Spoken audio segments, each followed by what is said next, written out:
Dig a hole in the middle of the street. Dig it down 6 feet deep. You should know what's really going down below. Dressed in their best clothes, there are rows and rows and rows of dead man clothes. I'm talking about dead man clothes. Wherever you go, take a look at your feet, and down 6 feet deep, there's dead man's bones, bones, bones, bones, bones, bones, bones. Take a hole, take a hole, take a hole, take a hole.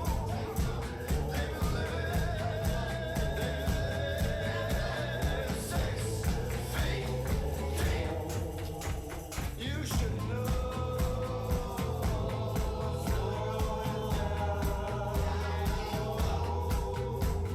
Dressed in their best clothes, there are rows and rows and rows.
What the fuck is up, y'all?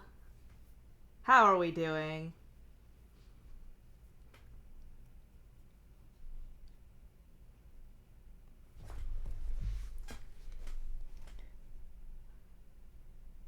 Rain, the O in your message has a hat.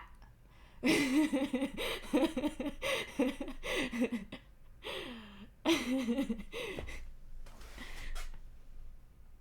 O in your message has a hat.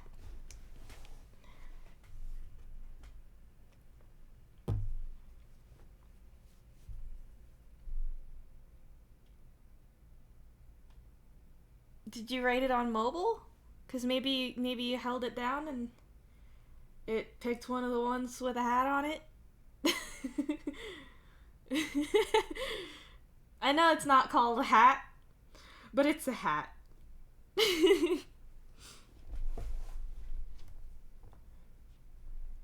Anyway, we're gonna have a fun time today. I know we're gonna have a fun time every time, but we're gonna have a fun time this time.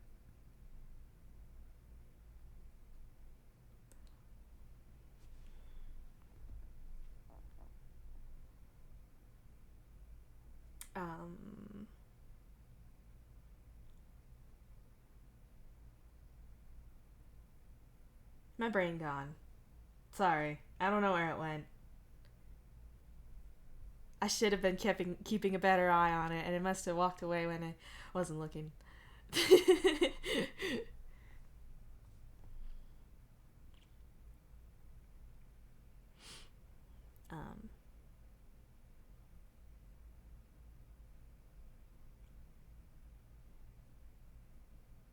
We're gonna have a good time. We're gonna have a good time. We're gonna have a good, silly, fun time. Possibly.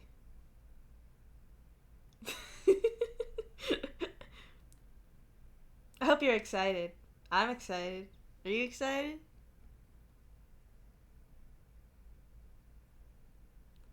I can't think of anything to talk about.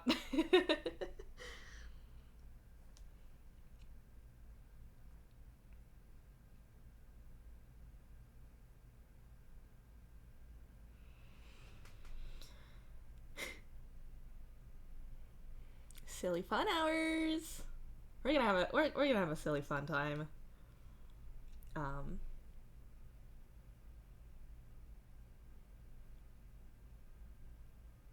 In my personal opinion, we're gonna have a good. We're gonna have a good. Just like I always tell you to have a good.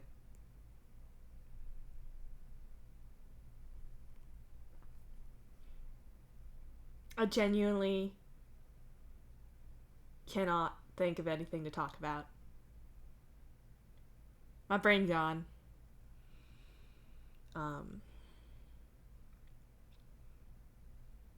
There's a hair stuck to me.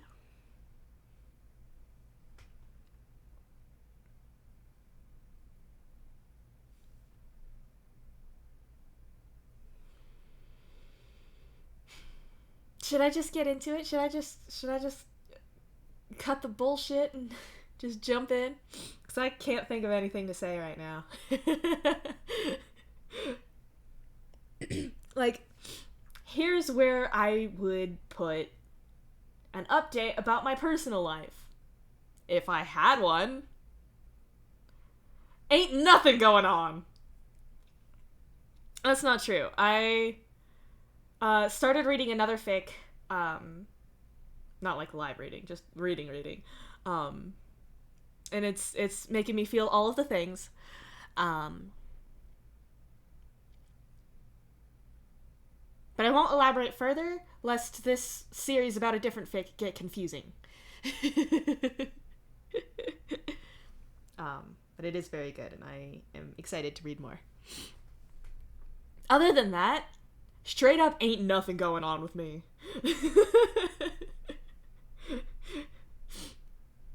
Right now, my life consists of Homestuck fic and not much else.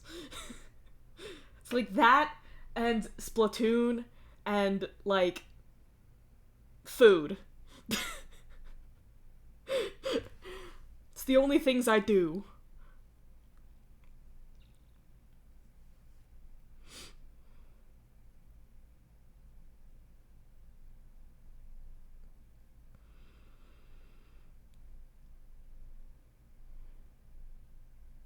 You know what?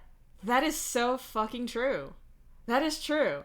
I would love to live in uninteresting, bland, just baseline, boring times. So, that works for me. That works for me. We appreciate that. We gotta enjoy the non-eventfulness when we can get it.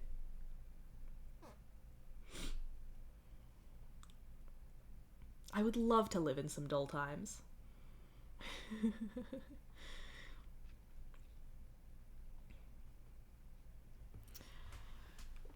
Well, you know who's not living in dull times?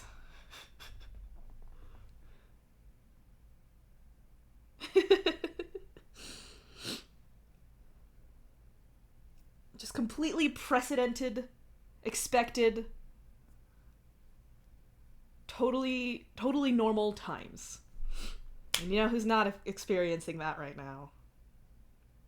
Carcat fucking Ventus, baby!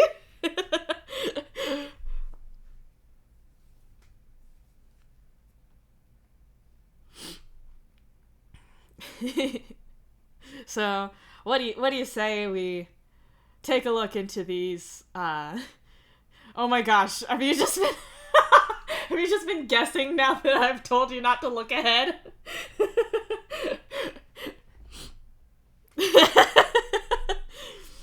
Oh my gosh. You're such a dork.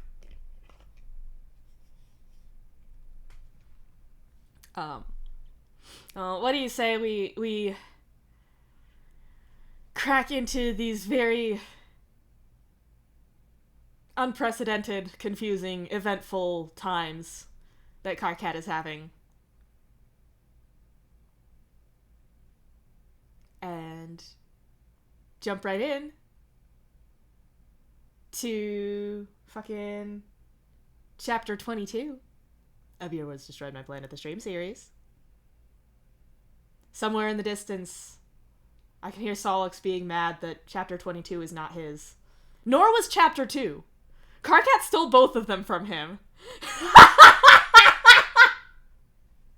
That's fucking funny. Anyway, if you are new here in chat, you sure haven't said anything to indicate that. But if you are, welcome. My name is Harper, but you can call me KK. I say, well, about to read a Carcat chapter while wearing my Carcat t-shirt. I'm a normal person. My pronouns are they, it. If you are new, please read the rules, be chill, and have a good time. What we're about to get into is What You See Before Ye, Your Words Destroyed My Planet by Unda, a 1,000,000-word Homestuck fic that focuses on Dave Soulcat. It is an AU set in a future where Earth and Alternia have been consumed by a mysterious force, and humans and trolls have escaped on spaceships for their survival. Believe it or not, that's not the unprecedented part of the times. As of now, the fic is currently unfinished, but that didn't stop me, and it shouldn't stop you. In this stream series, I aim to read the entire fic aloud by myself. Because I'm crazy. Please take note of the tags on this fic. We're looking at them right now. Be aware that you may be in for the discussion of some sensitive topics. Do whatever you gotta do. If you would like to read back what I just said, sans the charming little side tangents, you can type !fic about in chat at any time to just know what the hell is going on. If you would like a link to the fic itself on AO3, you can use !fic link. !fic song is a brief explanation of a very special feature of these streams, which is the pre-recorded song sequences. The command cannot and will not tell you the name of the song, but I can. I have that power. And !fic sorry is just a couple of disclaimers / apologies because I'm not perfect. And I know this. And I need you to know that I know this. And finally, you can use !VODs to get a link to my YouTube archive where I'll be putting every VOD for this series as well as all of my other streams, of which there aren't any right now. But that could change at any point.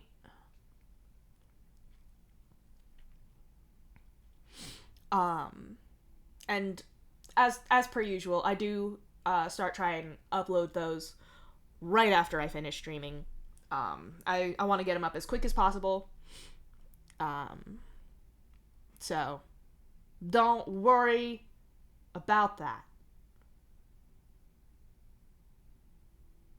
End of sentence and paragraph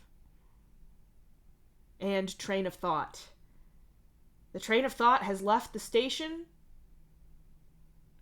and I don't know where it's going, but it's not here. Anyway, with all of that out of the way, this is almost what I would call an early start, because I had fucking nothing to talk about. But I don't care. Because what we're really here for is what I'm about to say next, which is Your Words Destroyed My Planet. Chapter 22.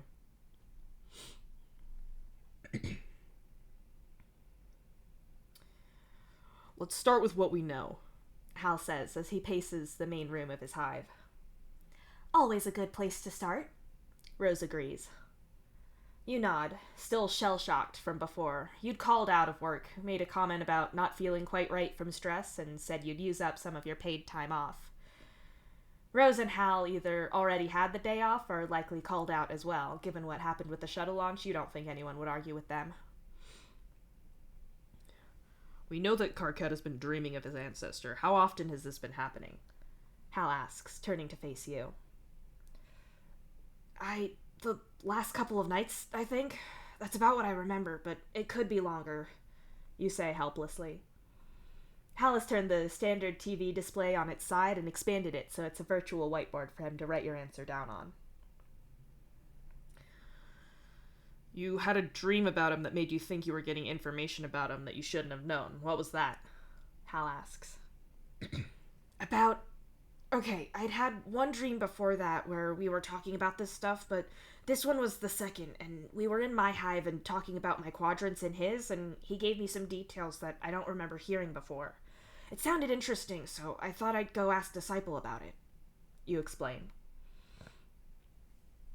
Quick side point is that your ancestor has been dead for over 100 years, and given the chance to haunt you and have meaningful conversation, the first thing you two discuss is relationships, Rose says with a smile on her stupid face.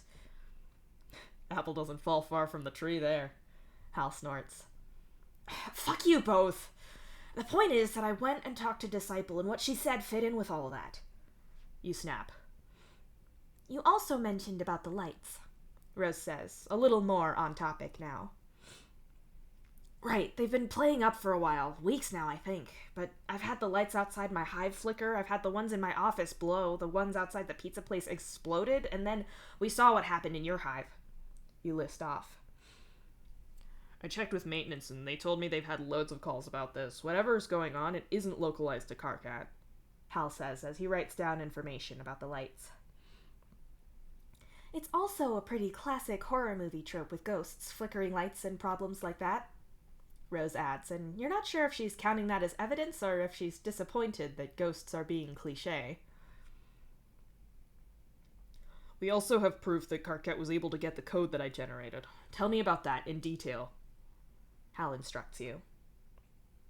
I was outside Rose's hive and Silas was there. He said that what he did was probably a bit much. We walked to your place and talked. He said he'd been around since he died, but he flickers in and out. He said he was only properly conscious when I was dreaming him. He didn't know what was talking to us through the board, but he said it felt bad, so he stepped in. You start. We'll come back to the board thing later. Tell me about getting here, Hal tells you. We walked and I stepped through the shut door to your hive, you say as you gesture to it. I went into Solix's room, but he was in there. He was sat at his computer and Beck was there. Beck saw me and alerted Solix. Dave was also asleep in his bed. That Sounds like he was waiting for Equius to finish an appointment with his eyes. He usually does that at Jade's place, though, unless she's busy. That explains Beck being there, Hal says slowly, and you and Rose share a brief but troubled glance. It doesn't explain why any of them were there, as the room was empty last night, Rose points out instead. Right, so Solix saw me, and he said that he knew about Hal's test, and he told me what the answer was. The way he was talking was like all of this had already happened. I think I was seeing the future somehow. He looked fitter, and he had a tattoo on his shoulder that he doesn't have now. You explain. Regardless of whether you actually saw the future, or whether this was some narrative device your mind used, you were still able to divine an answer that even we didn't know. One that didn't fit the criteria that Hal told you it would be. We already know that ghosts exist, so however you did it, the reasonable conclusion is that the ghost of your ancestor gave you knowledge you couldn't possibly have got otherwise, Rose says. I think that's a pretty sound conclusion. Hal nods. So what does this mean? You ask, slumping lower in your chair. Silence falls between the three of you as you mutually contemplate that there's not really a logical place to go from, "Fuck, Karkat is haunted!" Outlandish as that is, what the actual fuck are you meant to do with that information? Unless you're planning on branching out into a very specific kind of corporate espionage that relies on people leaving key information out for you to see at night, then you really don't know what to do now. Circling back to the Ouija thing, that we all saw that. Blood, spooky messages, and the rest, Hal says. Based on what Karkat said, the fact that one of the ghosts specifically selected Alternian letters and its defensiveness of Karkat, and by extension us, I think it would be reasonable to assume that the second party in that was Signless, Rose says. Agreed, you and Hal both say. The question then is, who was the first one? It spoke as if it was a group of ghosts. It used we and us when it spoke, Hal says. Does that mean a lot of ghosts work together to do that? Or is there a spokes ghost? You wonder. Good question, but not one I can see us getting an answer to right now. Though, knowing how ghosts would select one of them to speak on everyone's behalf would be a wild insight into the afterlife. What I'm interested in is it calling us to go outside, and how much that matches up with what Solix said when Vicari died, Hal says. Solix figured there was some conspiracy, and after getting shut out when I tried to investigate things around Vicari's death, I have to agree. You sigh. Walk me through that whole investigation, Hal tells you. You sigh and take the pair of them through your entire thought process. You talk about how Monodi got shut out of the investigation despite people being told it was a suit problem. You explain about what Solix saw in his autopsy report, and then Dirk and Roxy's speculation about what was wrong. You mention how you got nowhere with the sailors, but very much got the feeling that there wasn't foul play at hand. Then, of course, the whole problem with Nepeta and the fake report you got out of it. I realize that correlation isn't causation, but Karkat's dreaming Signless only happened after Dave's shuttle vanished and then reappeared, Rose says. You think ghosts kidnapped the shuttle? You ask skeptically. It makes more sense for all of this to have a common cause than for two entirely unrelated, impossible things to be happening at once. Occam's razor and all. Hal shrugs. Rose gets up and starts to pace. As she does, Hal takes the opportunity to write down more notes about what you've all discussed so far. It's a tangled web of something, that's for sure. We're taking ghosts existing as axiomatic right now. I'm not sure how much help Signless will be if what he said to Karkat is true. If he's not been conscious much before now, then he probably doesn't know much, Rose says. If I dream about him again, I'll ask whatever I can think of, I guess. You offer. Thank you. So let's be logical about this. If ghosts exist and can interact with us in a meaningful way, then they can in some way be quantified, observed. It also stands to reason that if this is happening across the ship, light bulbs blowing and whatnot, then other people must be experiencing this, and likely other people have before, Rose continues. What are you thinking? Hal asks. I'm a docterrorist. I'm trying to think of this from a scientific standpoint. We already conducted an experiment, a simple double-blind perception test. Could Karkat remotely find out something written down that is unobserved? And he could. If people can talk to ghosts multiple times and can conduct this kind of experiment, then it's crazy to think that this hasn't happened before. It's the first thing you do to prove it to someone, Rose says. Right, you say slowly. So the question then is, what?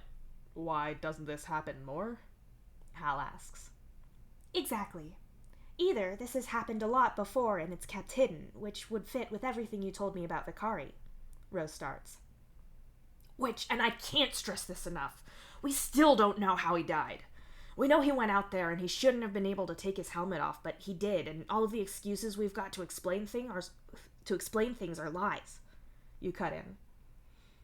Whatever happened had to have been subtle, though, because Dave was out there. It's not like some badly CGI-rendered ghost off the guy in front of Dave, or we'd have heard about it immediately, Hal points out. I suppose we could be dealing with phenomena visible to one person, but not another. Either way, that's not my point. We're looking at either a cover-up, because this has to happen reasonably regularly. It'd be absurd to think that Karkat is unique, even if the situation is very rare. Even if this happens only to one person in 100 million, only once or twice in their lifetime, that statistically is going to occur reasonably regularly, and if it's this easy to prove, we'd surely know about it, unless it's being covered up. Rose goes on. Unless it's rarer than that, or there's some variable we're not seeing. Karkat said this only happened recently, and the shuttle incident was recent. It could be that we're dealing with some environmental factor that we're unaware of. Hal agrees. Like what? Somnos? You ask skeptically. Something, surely. If your ancestor's ghost has been hanging around this whole time since he was dead, then why is he suddenly now able to do this? It can't just be that you're alive and he needs biological relations to do that, because your ancestor's been around longer than you, and you're solidly into your 20s and only now getting contacted. You existing can't be the trigger for this, Hal argues. Wait, Hal, can you look up about the lights? If they've been breaking a lot, then this could give us a timeline as to when this happened, Rose asks. What about other people reporting that they're seeing or hearing things that don't make sense? We only came to the conclusion of ghosts because I thought about doing a dumb game about my weird dreams. If I had the kind of conditions Solix had, I'd assume I was having an episode. Hal can probably look over maintenance requests, but can you look over psych reports? You ask curiously, though you suspect the answer. No, that'd be private information, and we don't really flag that in any easily searchable way. But, I could look at the pharmacy stock over time. Medication that could help with anxiety, sleep, or even just general antipsychotics would be a reasonable litmus test, Rose says, and rushes to the lounge plank for her tablet. Hal sits down on the arm of the lounge plank and taps away at his screen as well. All of this leaves you sitting there like the exhausted and stressed sack of shit that you are. It would be easier if you could talk to Silas now, but seeing as you can't just pass out at will, you're kind of useless at the moment. This fits with Karkat's timeline. Everything is ramped up the last few weeks. There's loads of requests for new lights, and the maintenance people are pissed because I can't work out why. Their memo on the subject is kind of sad to read. I guess I didn't prepare for ghosts, Hal says after a bit. There's a higher uptake of antidepressants at dosages I'd put down as for anxiety, but given that we just nearly lost a shuttle full of people, I can't say that it's definitive proof of anything, Rose says, and puts her tablet down once more. Silence falls over the three of you as you all think about what you've worked out so far. There has to be something different about either now or here. Is the afterlife a physical place on a different frequency of reality, and now that we're close, it's bleeding over? Rose asks. Maybe, but if that's the case and the captain knows from this whole conspiracy, why not go around it, or something? Hal asks, clearly frustrated. Clearly, what we need is more information, you say slowly. Is this going anywhere helpful? Hal asks flatly. Fuck you. No, what I mean is to see if I can get information I shouldn't be able to get. You go on. Remote viewing, I think is what it's called. Rose chips in. Right, that's a good test and is interesting. It's something we can do again, but I need to go to sleep to do it, if I can even get it working again, so it doesn't do much for us now. If we're assuming that whatever happened to the shuttle was part of this, then with that and the lights, there's gotta be other unexplained phenomena that we can look into, or more people having weird dreams, I don't know. You say. Rose frowns and picks up her tablet and starts quickly typing away on her screen. You and Hal both look at her and then each other. When Rose continues doing whatever it is she's doing without explanation, you decide you'll leave her to it and ask Hal a question of your own instead. The Ouija board, then. On the one hand, we can ask questions. On the other, you say. On the other hand, clearly powerful and angry ghosts. Besides, who's to say that they're going to answer our questions in any kind of helpful way? Besides, their command for us to go outside has already taken at least one life. Better to not talk to them. Hal answers. Pretty much what I was thinking, yeah. You nod. There is, Rose announces as she lays her tablet down, no information on psychological research papers on the topic of psychic powers, remote viewing, or ghosts. Yay for proper allocation of research funding? You say uncertainly. Quite the contrary. There's always research being done about all sorts of niche things. This year, there was a study correlating eyebrow shape to patients with narcissistic personality disorder and whether that holds between humans and trolls alike, which was, in itself, a repeat of a study done on the same topic in 2020, Rose says bluntly. Wait, was this natural eyebrow shape, the shape they've grown them into, or whatever they presented with? I have to know. Hal asks. Shut up. What you're saying, then, is that the absence of these topics is conspicuous, you say. Precisely that. What is even more suspicious is that prior to the Earth's destruction, there was research into this sort of thing, and suddenly now there's nothing.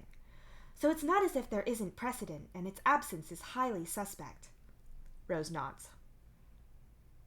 What does that mean, then? That research about this is being denied at the highest level, or that research is being done, but it's in secret, and Rose doesn't have the kind of authorization you'd need to read it? I wish I could talk to Mom, Rose says quietly, instantly grabbing the attention of you and Hal. What? Mom? Why? Hal says in shock. She was a psychologist as well as a physicist, Rose says flatly. Yeah, but her work was all astrophysics, all about what happened to the planets. The people stuff was pretty incidental, wasn't it? I know she did some experiment near the end with Dave involved, and the fact that she put a kid in danger immediately blew up in her face, or that's what I got from the court summary, I think. That's why Dave was all weird about it, right? Him being involved split the family up and got Bro executed, though they must have had more charges than child endangerment for that. Not like it was a bad thing, but, you know. Hal shrugs.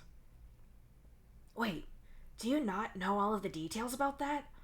I only know things I've picked up, but I figured I didn't know everything because it's obviously personal. I assumed you Striders knew all about it, you say in surprise. We weren't allowed in the court for that. They interviewed Dave a whole bunch about it. We were really only around for the family court stuff, severing of parental rights and everything.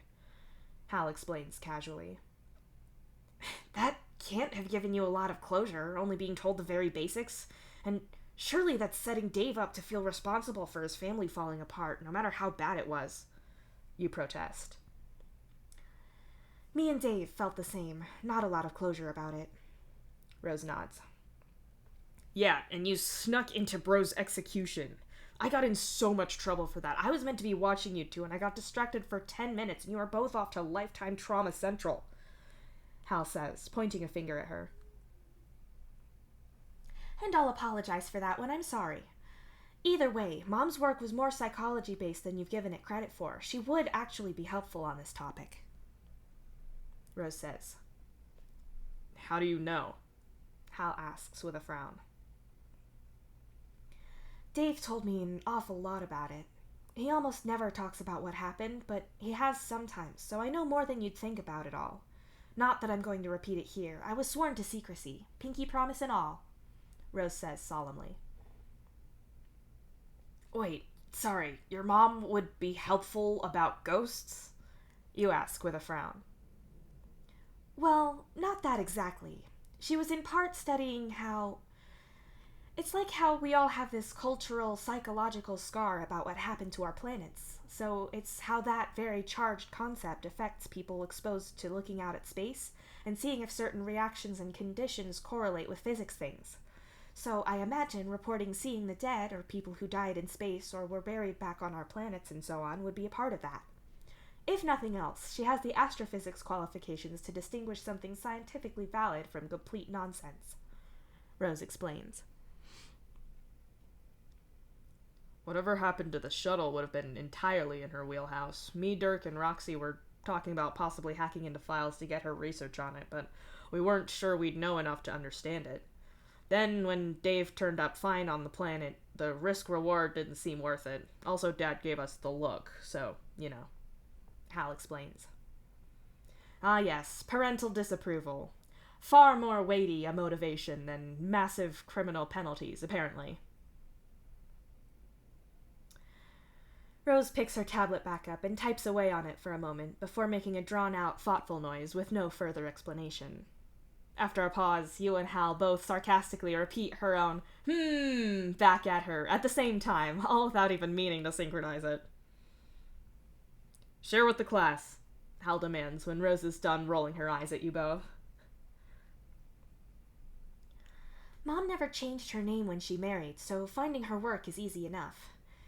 There's papers that she's credited with being part of early on in her career that I hadn't looked into. It starts out with investigating the progression of the void and mapping its progression throughout space when, by and large, space is empty and there's not much to see it actively absorbing. The radiation from stars and things like that is a way of measuring, Rose says as she reads. Wait, that's not psychology, though, you point out. She was in both fields, so that'd just be the astrophysics, Hal says, though you're sure that he doesn't know enough about astrophysics to be sure either. Then, she led this one. This one is about how the edge of the void affects physical objects, but it's not so much an experiment as collecting data from sailors and people on ships who got too close, Rose says. She scrolls for a bit and seems to pause. Okay, yeah, at the end where she's detailing areas for further research, there's noted reported phenomena on separate ships like flickering lights, feelings of dread, extreme stress, and delusions. She's outlining that more research needs to be conducted into this to determine if this is an effect felt by people in a measurable way that could serve as an early warning that the ship is in danger, or if it's a result of knowing you're in danger and it being stress. Essentially trying to parse out some causality from the correlation. Rose paraphrases for you. The thing with the lights fits, but I don't think we're deluded because all three of us saw the same thing.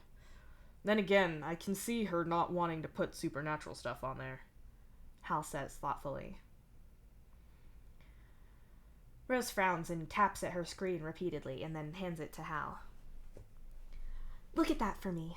There's a few papers in her early career, then a huge gap. One paper about star death that's purely astrophysics, and then nothing. Look at the file numbers in the browser navigator thing, Rose explains, and Hal gives her a look that suggests he's about to give her shit for that. You're fully expecting him to say something about how Rose is the only one of you with a degree, a medical degree, no less, and she just came out with that line, only he pauses and also starts looking through things with a building frown. What? You ask. We knew some of her research was classified. Like I said, me and Dirk and Rox were gonna go steal it, but there's a lot missing here. I can see the file numbers are all wrong. Hal agrees. So, we can't get into it?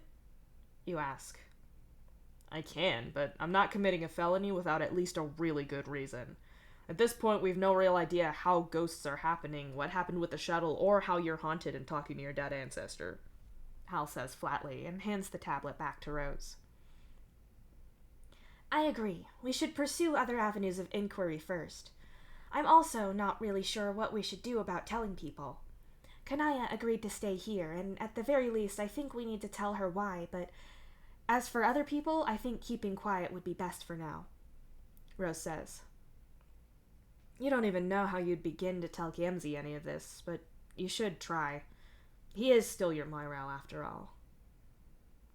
In the meantime, I'll see what my dreams do, and I guess see what my ancestor says.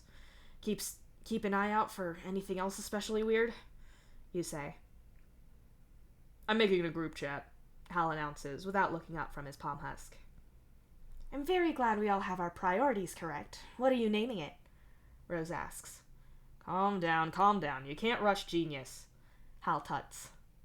Certainly. What does that have to do with you, though? Rose asks innocently. Not that I don't love watching Strider sibling bickering, trademark. Goodness knows I had a front row throughout all of high school, but I think I'm gonna go be somewhere that's not here. I should probably go talk to Gamzee, you announce as you get up, just as Hal is moving to smack Rose with a cushion off of the lounge plank. Yeah, you let yourself out. As you wait for your train to get to your stop, you pull your palm husk out and troll Gamzee. Gamzee, are you around? I want to talk, if you've got time.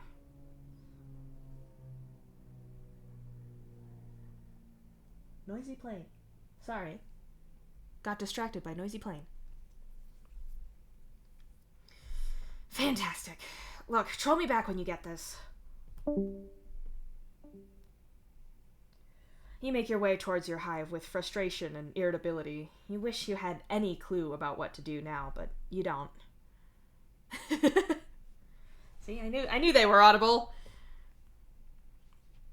As you step into the hallway to your hive, you freeze when you see someone already there. It's Father. Tolix's accusation about the four of them swirls around in your mind. You've no idea what he'd be doing here, right outside your hive. As you stare at him, it's pretty obvious that he doesn't look well. What? He murmurs to no one. There's a second's pause, and then Father straightens up and looks around at you. It seems a little rude for you to just eyeball the guy from the end of the hall, so you walk over towards him. Father's eyes flick from you to somewhere off to your side for long enough that you actually turn to look, but nothing's there. Though thoroughly creeped out, you look at him again, only to find him making eye contact with you now. What? You ask, a little freaked out. Have you... Father pauses as a whining noise reaches your ears. Looking up, you can see all of the lights getting brighter and brighter. Out of sheer paranoia, you look at Father to see if he's seeing this too, only the expression on his face is like he's trying to telekinetically thread a sewing needle in a sewing machine that's running several rooms away. One of his eyes is twitching slightly. Then, like nothing happened at all, the lights go back to normal, and Father's face, though it's tired, is normal too. What the fuck was that? You ask him. Hey, could you get Gamzee for me? We're needed for a work thing, and I tried to get in there to get to him, but I think he's sleeping, and, Father gestures to your front door.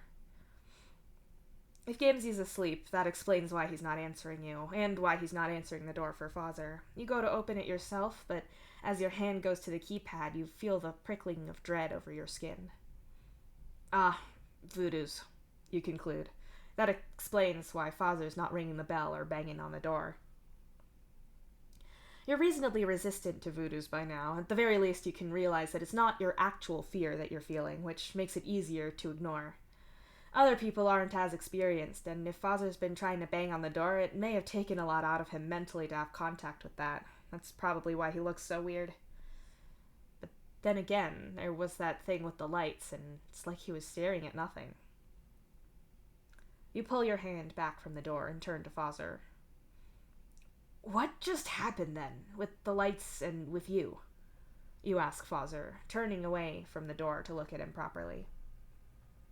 The lights? Father repeats, stalling for time. His eyes flicker from you off to the side and back to you again. A nervous tell or something? Yeah, the lights. It keeps happening, you say, and for just a moment you profoundly feel Dave's absence. Wait, Dave. They've been kind of screwy lately, huh? Fawzer says with a bland smile and a casual shrug. Fawzer is a sailor. Gamzee is a sailor, and Dave is. No sailor would tell you shit about Vicari's death, and Solix was fully convinced that the sailors, at least as a group, were involved in whatever fuckery was going on with Vicari's death. You find it hard to believe that Dave would be able to actively hide anything big, given his blatant tell of incoherent rambling and tangents under even the slightest pressure. But he could still be motivated to just not say much, especially if he doesn't know more than it's something to be kept secret. So, Dave maybe knows there is a secret, but not what or why. Gamzee, for how irresponsible he was when he was younger, grew into someone pretty tight-lipped on confidential stuff, not that you usually press him on it. And given how crazy everything is with this, you can see him not casually bringing up fucking ghosts of all things into casual conversation. So, Fawzer is lying to your face, but he needs Gamzee, and only you can get him right now. Technically, you have all the cards right now. You could tell Fawzer that you know something is up, and you know he knows what it is, and if he wants Gamzee, then he's going to tell you what's going on. Except, you don't know what's going on, so Fawzer could tell you anything and you wouldn't know better, and then your card would be marked as someone who asks too many questions, if it isn't already. This is a battle you have to lose if you want any chance of winning in the future. It's unnerving, you say, with a look up at the lights. Oh, yeah, I mean, a lot of people feel that. So, could you... Fawzer trails off, hopefully, with a look at your door. Right. Gamzee.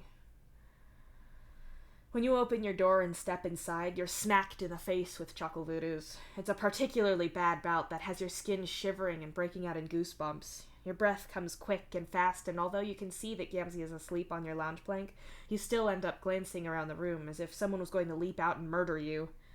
You swallow nervously, your spit suddenly thick and like it's gluing your teeth together. Gamzee? You say hoarsely as you get closer to him. Gamzee's sleeping body is sprawled out on the sofa, his legs hanging off at weird angles like he had just been sitting on the arm of it and simply keeled backwards. His face paint is smeared, and even though he's sleeping, his expression is twisted into something deeply distressed. The closer you get, the more you can make out a frightened little whine coming from him. He's having a nightmare, and you know what these bad ones tend to be about. The details vary, but the culprit is always the same. Fucking GHB. You hiss quietly. It's easier to turn fear into anger than to let it build as you try to reach Gamzee through the psychic haze. No sooner have the words left your lips than everything around you suddenly gets very, very cold. You freeze, some instinct holding you perfectly in place as you hyperventilate. Chuckle voodoos prey on your fears, and your body's expression of fear, getting shaky and breathing too fast is par for the course. Sometimes you get a little tingly or sick from the whole fight-or-flight reflex, but you've never become cold like this, and it's never been so visual as this. You swear you can feel the room growing darker around you, the shadows cast from the light behind your furniture and possessions growing and creeping up the walls across the floor. You feel very distinctly like someone is right behind you, someone much bigger than you. You can almost feel their breath on the back of your neck, and the dark promise of teeth and agony. Logically, you know no one else should be in here, but you're so sure that someone is there that you don't dare look, don't dare move. Your own whine of fear is in awful harmony with Gamzee's as you swear everything gets darker and darker. Light flashes above you, your ceiling light jolting in its fixture and throwing searing brightness around the room. The TV snaps on, every appliance that has a display jolts into wakefulness. Panicked, you back up closer to Gamzee, too terrified to run and not willing to leave your Moirel anyway. As you look around the brightened room in fear, you can see that the shadows on the wall and the floor they're not receding. It's like they're not reacting to the light in the way that shadows clearly fucking ought to. The bulb above you flickers and splutters like it's on the edge of going out, and in the strobing light and dark of its light, you finally lunge for Gamzee and grab him. "Gamzee, wake up!" you yelp. Gamzee sits bolt upright, and there's some kind of snap as he grabs hold of you and looks around. You don't know if it was his back or something, but at once the room goes back to normal, like you just imagined it. Cam, what the fuck was that? You ask, your voice shaking. I'm sorry. I didn't mean to catch you with voodoos. I wasn't meant to be... Shit. Gamzee hisses as he pulls out his palm husk and sees the screen. I don't care about the voodoos. What was that? You ask desperately. Just trust me, Gamzee says in a rush and kisses your forehead as his free hand paps your face and scrambles your objections and demands to know what the fuck, long enough for him to be out the door and gone again already. That leaves you alone on your lounge plank in your apparent nightmare hive. No way are you staying here now. You scramble to your feet and leave your hive as well. Gamzee and Fazar are already gone from the hallway outside. They are definitely in this together, which means Gamzee is absolutely lying to you. Something sick settles in the pit of your stomach, and you try to ignore it as you hurry back to the Strider hive. When you arrive, it's Kanaya who opens the door, and she looks relieved to see you, though perhaps that is largely in part to you not being one of the people inside having a very loud argument. When have I ever pulled something like this? Hal demands angrily. I would expect this from Rose and June. Dirk starts. Excuse me? Rose snaps.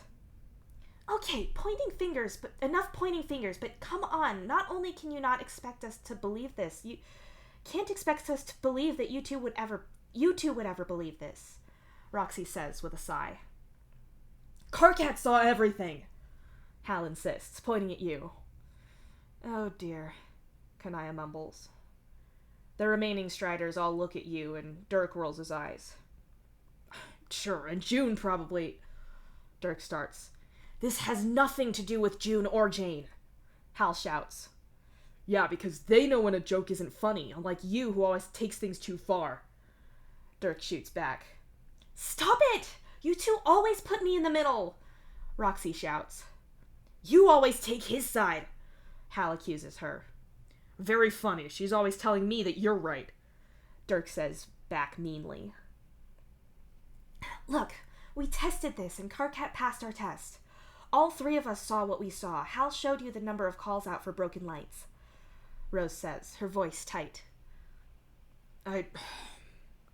Stress affects everyone differently, but I'm not going to stand here and listen to this, Dirk says finally, and walks towards you. You step out of his way, and he leaves through the open door. Dirk, don't just... Ugh. I'm sorry. We're all stressed, Roxy says unhappily. Just go, Hal mutters bitterly.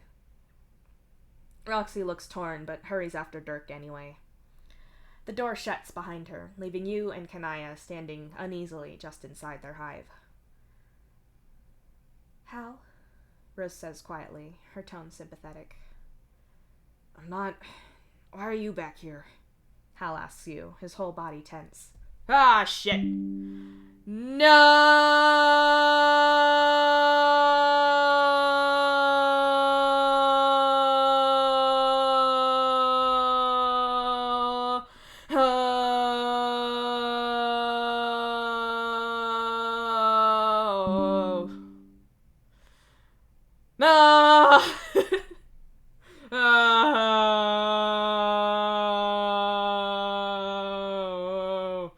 And we're back.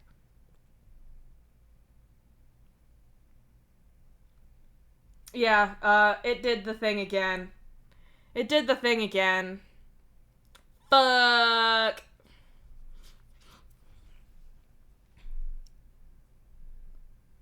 Wow. Twitch sent me a phone notification that it smelled copyrighted audio in my recent VODs. And I can review it in my stream settings. I'll do that later.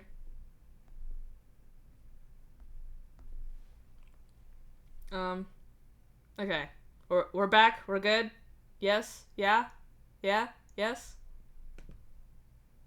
Looks fine to me on this thing.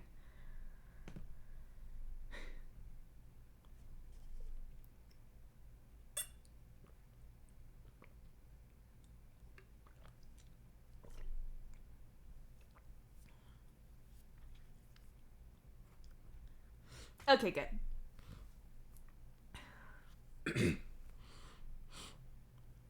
There's goo inside my head. That's not very helpful.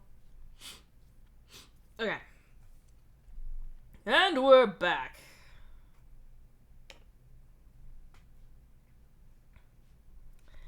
You recount everything that just happened to you, your suspicion about Fazer, the sailors, everything that happened with the lights and the shadows and Gamzee's chuckle voodoos, along with his hasty exit. That sounds terrifying, Kanaya says when you're done. It was. The chuckle voodoos never help, but it's never been like that. This was a lot more like the whole thing with the Ouija board, you say.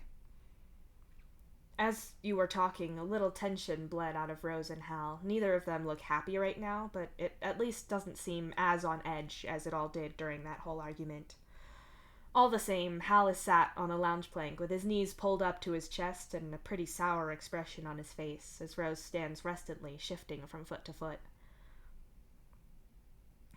You really think Dave's caught up in all this? Hal asks quietly.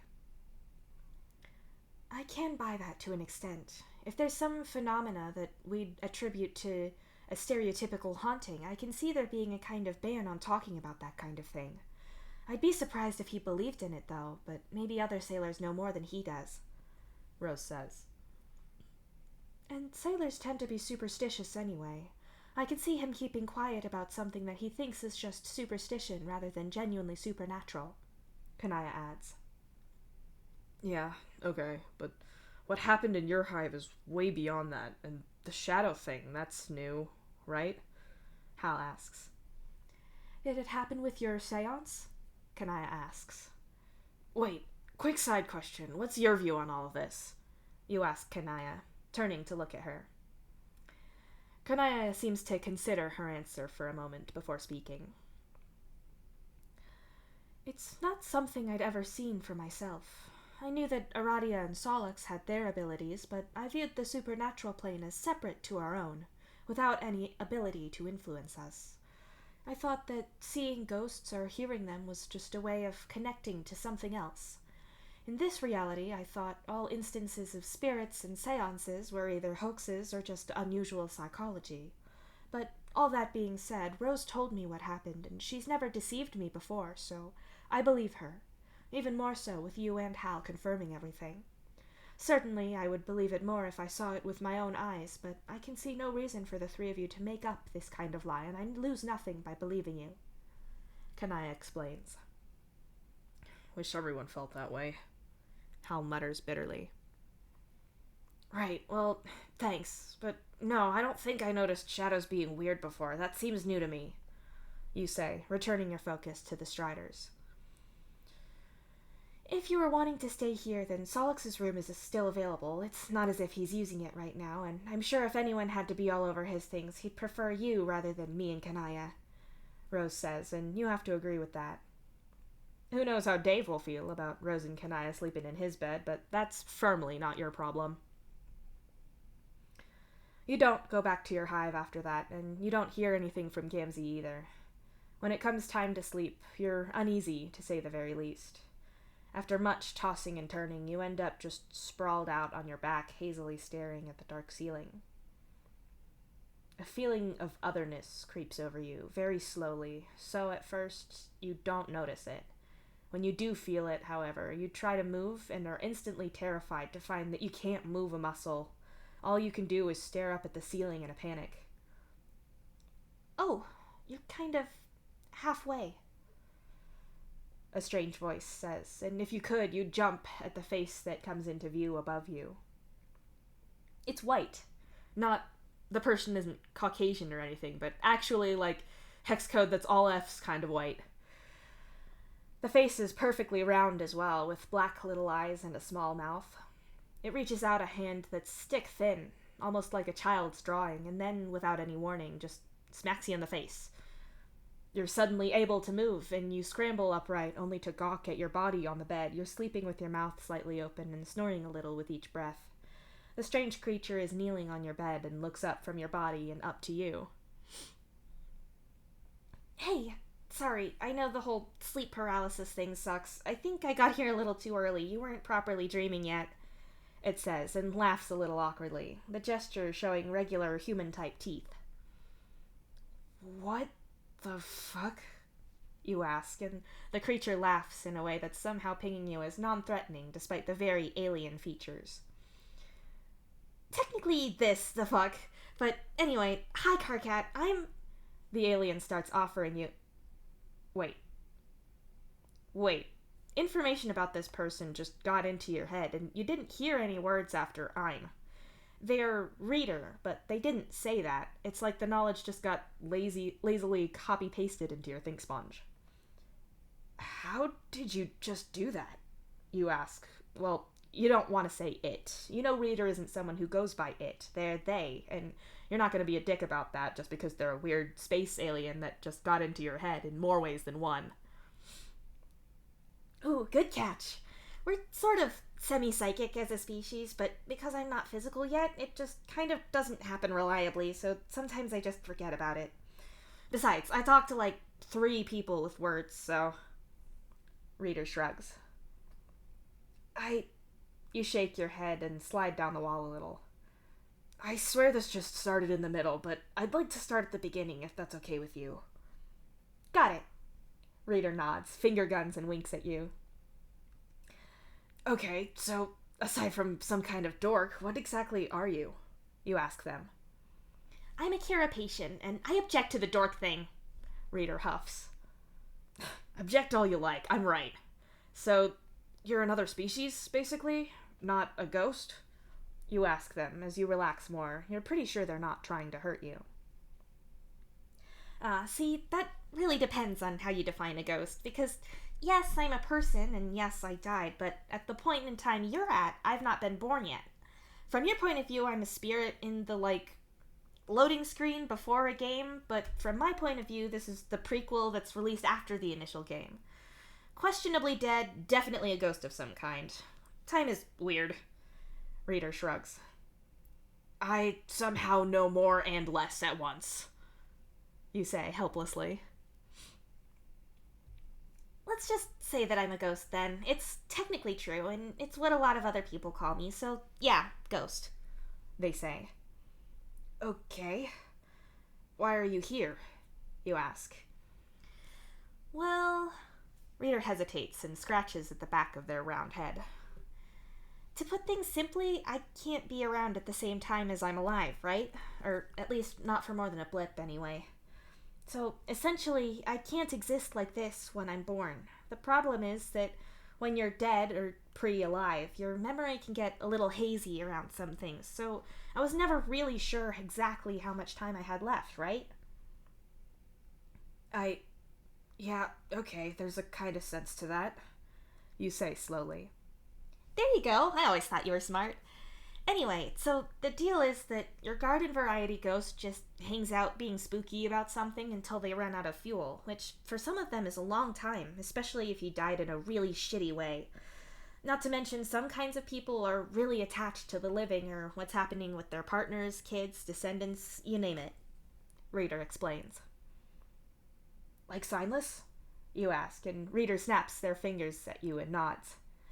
Exactly! That guy's been around off and on for as long as I've been on your ship, but this whole time he's been really unfocused. That's how they get when they run out of power. They glitch in and out of being, like an engine failing to start. They'll show up at times of mental stress or whatever they cling to and fade out a lot of the rest of the time. They explain. But things are different lately. There's all sorts of weird shit happening. The lights going on, the whole fiasco with the Ouija board. You start. That's what that was? Jeez, okay, you caused a few people a whole lot of heart strain with that. Seriously? Don't talk to what's out there. Anyway, yeah, your ancestor's been kicking around for ages, and he's fading away, but stuff has been weird lately. There's this big, let's say, a storm of stuff outside that's gaining on us, and all those ghosts who'd just normally be fading in and out are awake and freaking out. Only, he's taking a particular interest in you. He's getting attached, Reader says sharply. Is that bad? You ask warily. Reader opens their mouth, and it's like they can't bring words to what they want to express, so instead they just reach out to you. Their delicate hand touches yours, and you're flooded with emotion, a sense of belonging, of hope, of potential. But there's a sadness to it as well, a loss of something that could have been. They pull their hand back and sit in silence for a few moments. For him, if he runs out of power, he'll just go. Go wherever people go after, they say. No, you say quietly. You've only just started to work out how to talk to him and who he could really have been, and for you to lose him so soon seems unfair, and he was clearly still in pain from his past, pain you could help him with. If Signless has to pass on, then at least you could help him enough that he could do it peacefully. His death was anything but, so it's monumentally unfair for him to cease to exist, still so troubled. As your thoughts turn to Signless and his situation, he fades into view. Like an image layer at 2% opacity, he's almost nothing to the dark background of Solix's room, but he is there. Out of instinct, you scramble over to reach for him. You make contact and crumple to the floor, feeling as winded as if someone had just punched you in the gut. "Karkat!" Signless gasps, his hand suddenly on you as he pulls you up. You woozily rest your head on his shoulder, and when you pull back, you're face to face with him, looking every bit as real as you are. Turning to look at Reader, their expression is complicated, to say the least. Impressive for someone without the same kind of face as you. "I have a lot to tell you and not a lot of time to tell you in," they say finally. What? Signless says in shock. "Good places to start, I guess." Reader sighs. "Explain," you tell them. It takes Reader a moment, but then they start to explain, sat on the edge of your borrowed bed, facing you and the ghost of your ancestor, all while your sleeping self snores behind them. "The universe is made up of the light and the dark. You can reduce these to lots of things, but not to morality. It's not that sort of thing. When you think about it, the universe is crazy, and the way we interpret it seems kind of slapped together hastily at best. All three of our species crawled out of the primordial ooze or something and evolved consciousness, and that's crazy. You get it in different languages, too. In Alternian, you talk about the future as if it's ahead of you, as if you're walking from the known past into the possible future. But in Dursite, they talk about the past being beneath you and the foundation that you walk on because it's stuff that happened to you. It's known and concrete," Reader explains. "What we know is that the universe has this light and this darkness to it, and there's this thing, the void. It, too, has a light and a darkness to it, but in the sense that I'm not explaining this well. Let me try again," Reader says with a shake of their head. "I have questions if that would be helpful, but if you'd rather be uninterrupted," Signless says slowly. "Let me just try again. There are two kinds of people, light people and dark people, and I don't mean that like how carapacians are. I'm just realizing now that you don't get that joke, but you will. Anyway, light people focus on the future, and dark people focus on the past. Obviously, there's degrees to it, it's a spectrum, all that stuff, but it's light and dark. You're either a past person or a future person," Reader explains. "How do you know what someone is?" you ask. "A few ways. Past people focus on their past a lot. They're the type of people who don't worry a lot about something that's coming up, but they'll worry about something that's happened, like once they've handed the test in where the answer's right," they explain. "Oh, that'd be me then," you'd say glumly. "What? No," Reader says flatly. "But," you start. "I know you're not a past person, because if you were, everything I said would be unintelligible to you. You'd literally hear gibberish. You're future," Reader says emphatically. "But I'm always mad about things I've done in the past," you point out. "I'm like that too, or not meeting the standards that you've set," Signless agrees. "Or going over things I've done and how they should have gone if I'd done them right, and everything I could be doing now if I hadn't screwed up," you add. "Oh, yes, that," Signless nods emphatically.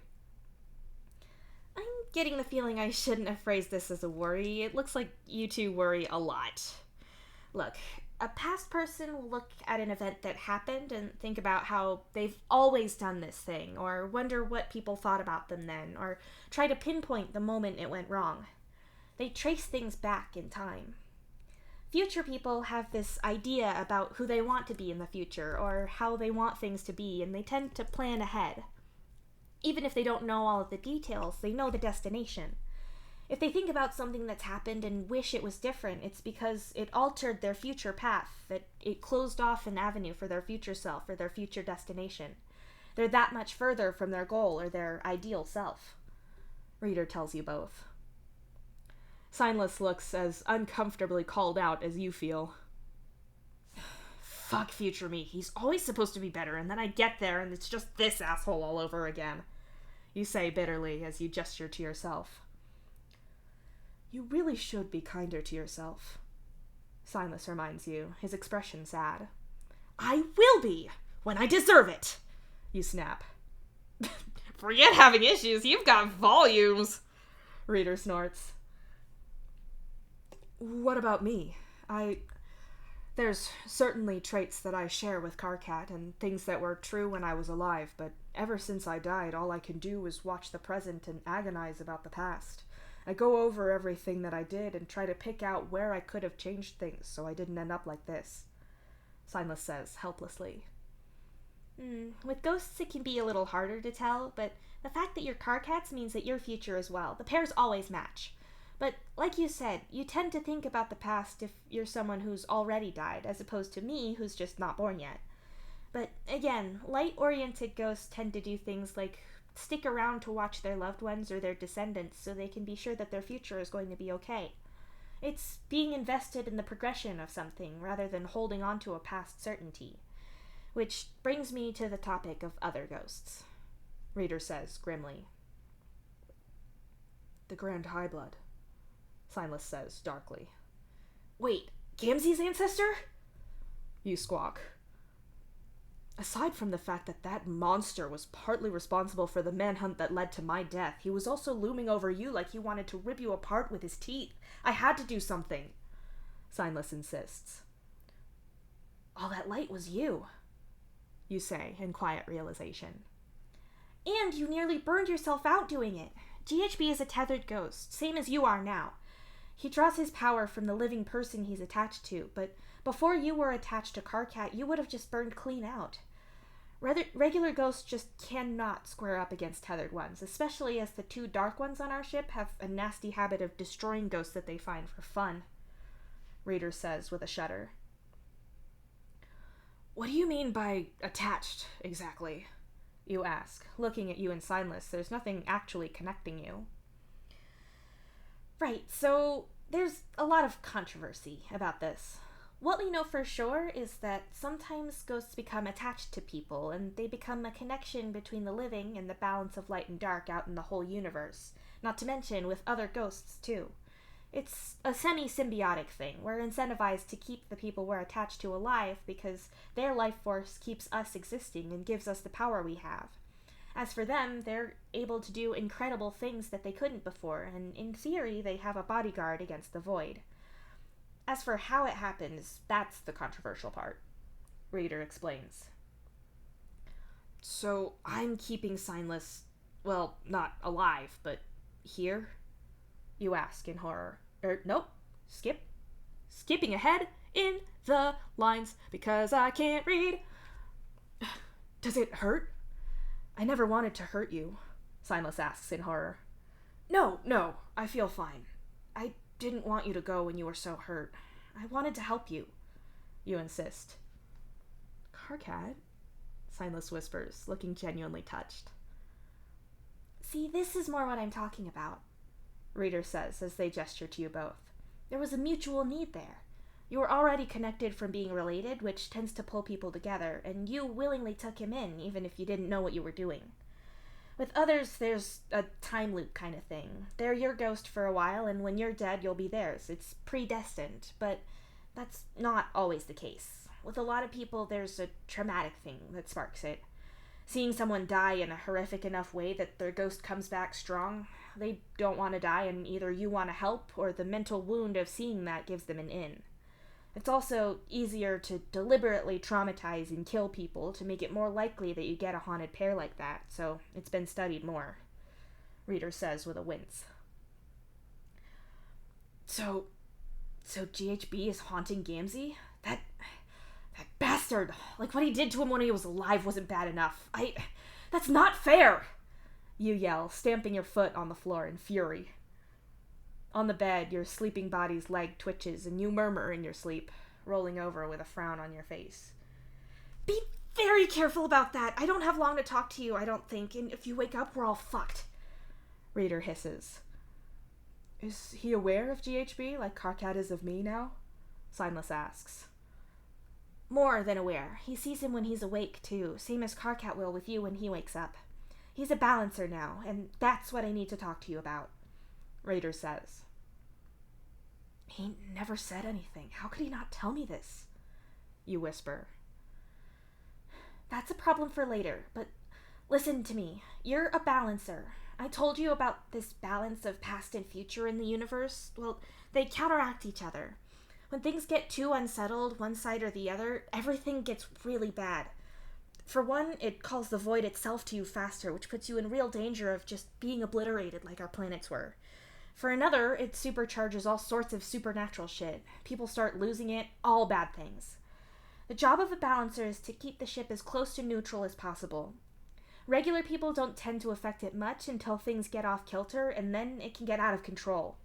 Like how each snowflake isn't dangerous, but a goddamn avalanche is.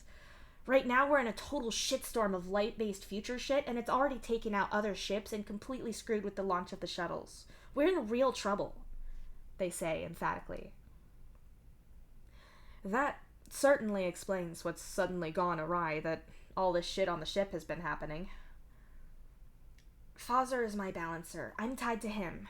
I couldn't remember exactly when I was born. Details are hazy, but the more off balance we get, the more I can see, and Fazzer has almost no time left at all, which means that GHB will have full control of the ship, they say darkly. Sorry, you said he was a dark past type? Wouldn't him doing whatever he does be beneficial if we're trying to go the other way? Signless asks.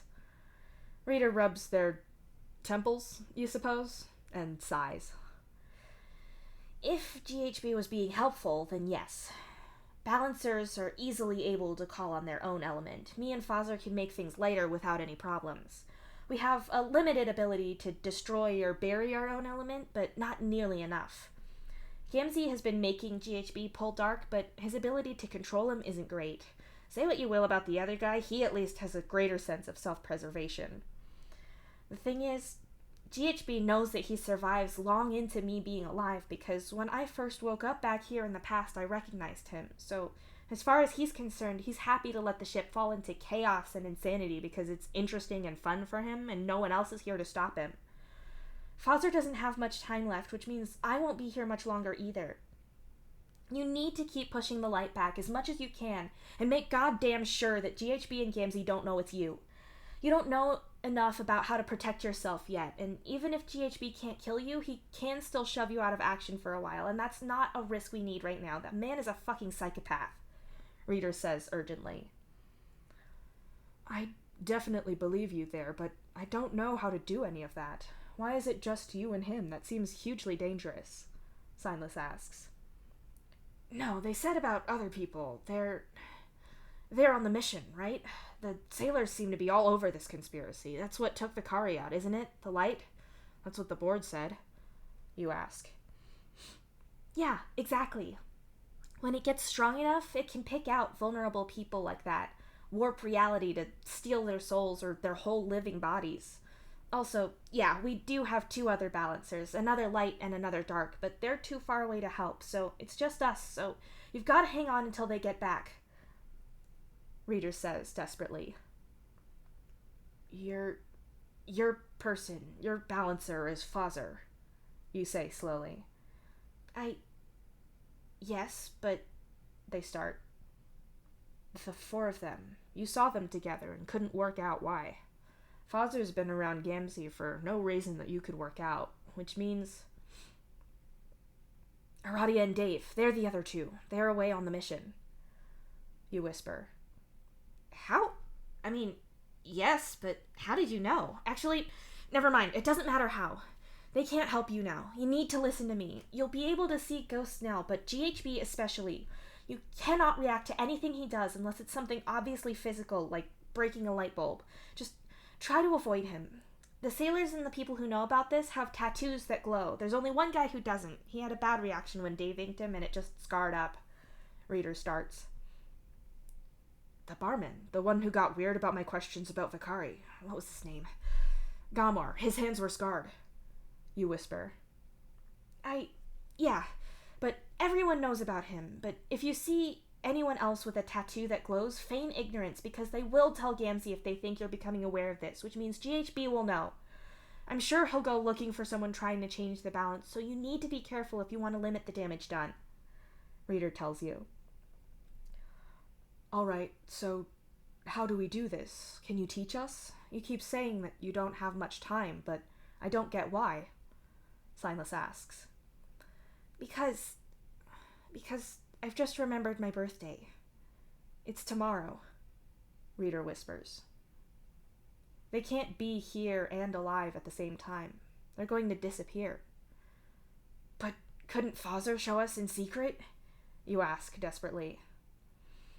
When you become linked to someone like this, you're like that for life. Usually that means when a balancer dies, their ghost just fades away in seconds. So if I can't be here, Fozer can't either, Raider says softly. So we can't warn him. We can't stop it.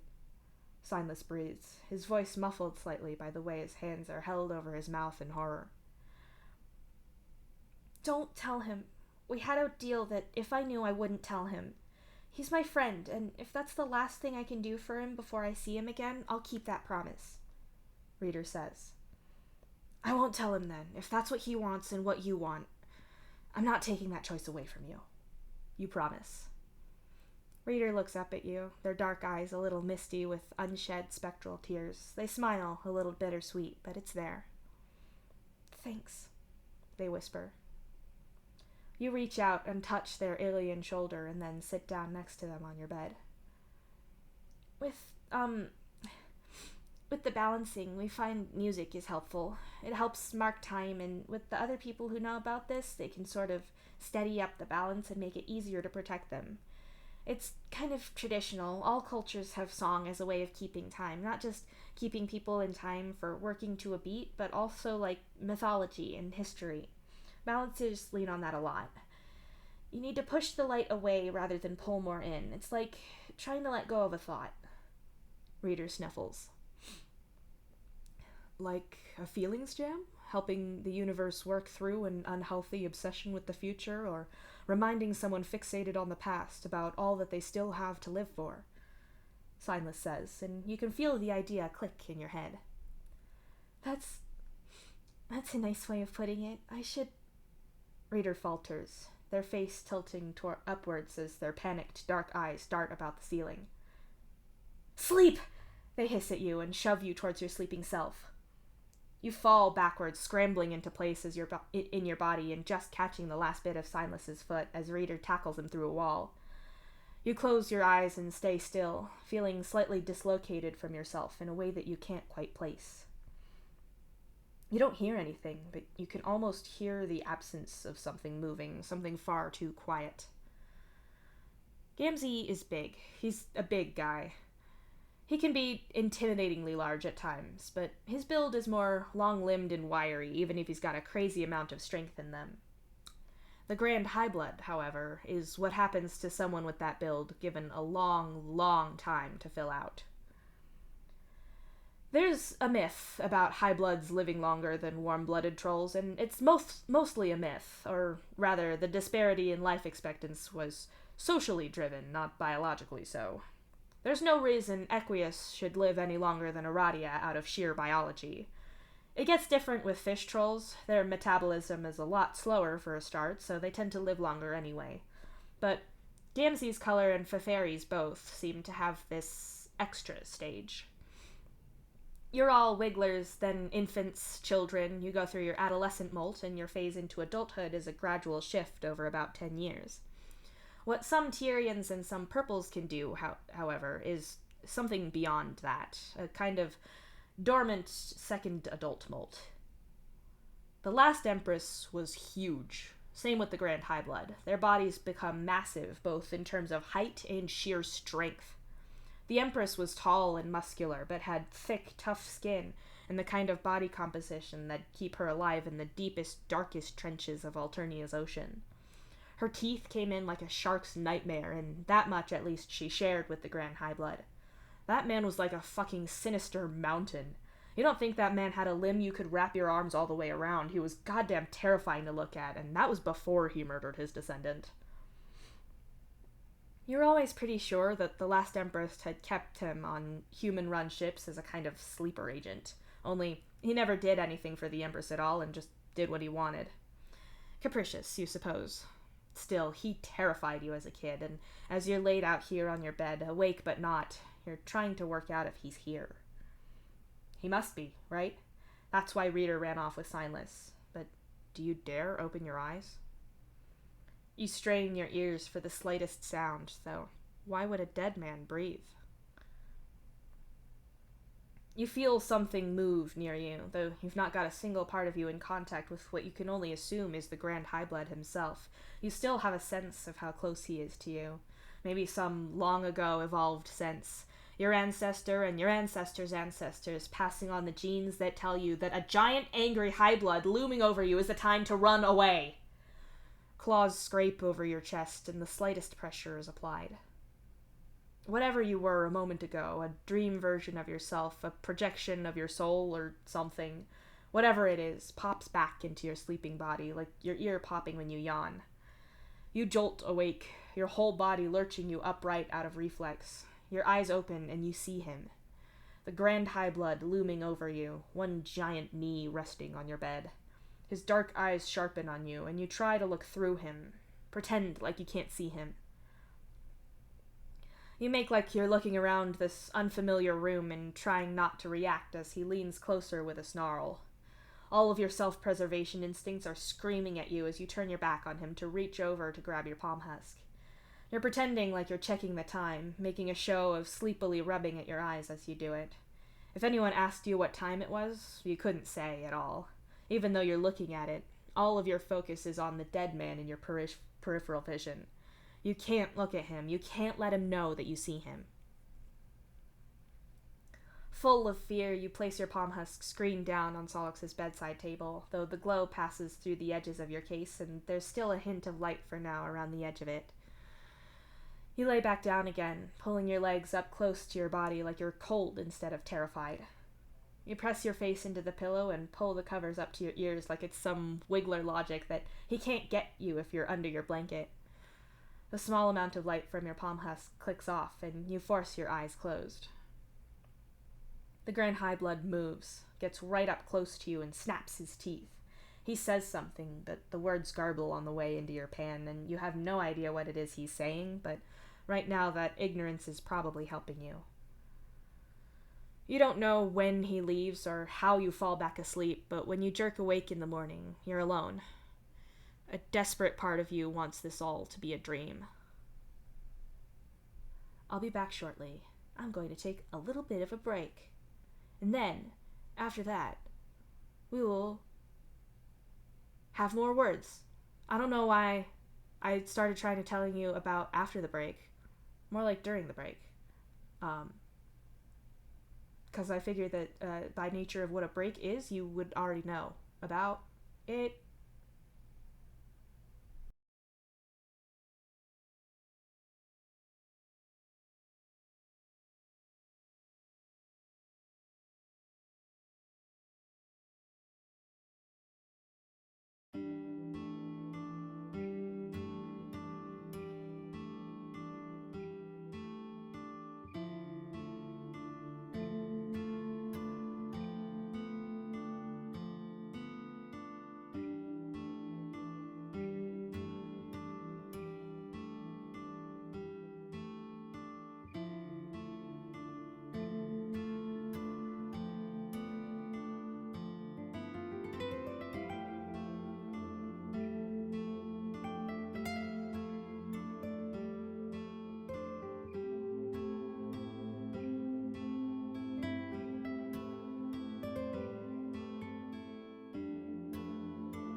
If you heard that single steel drum, no, you didn't.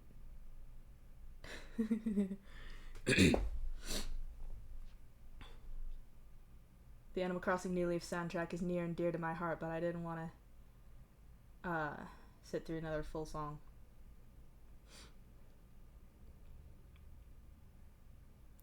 Bong. Hi, I'm back. I can't tell if break was especially long or not, but if it was, apologies. I was stuffing my face because I was hungry, and food is yummy.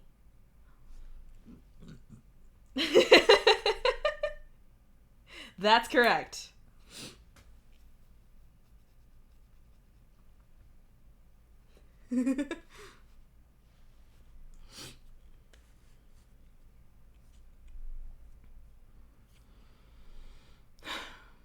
So how are we enjoying all the spooky ghosts and the unspooky ghosts? There's some of each. I know, but I wanna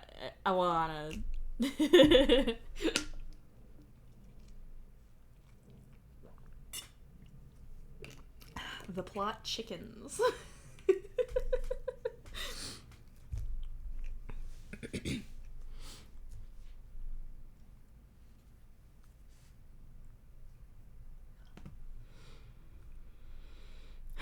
Well, I won't keep you waiting too long. It's time to get back to it.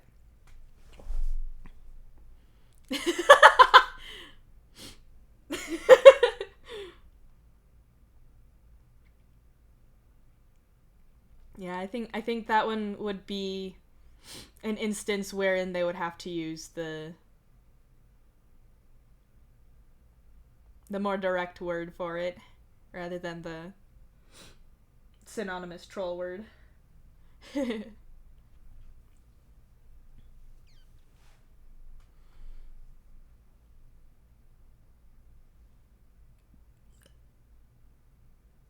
Okay. Wait. Okay.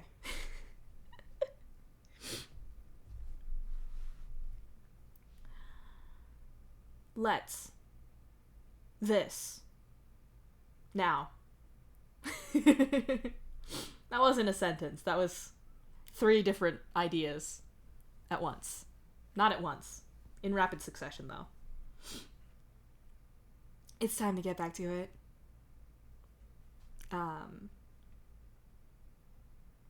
So let's do this.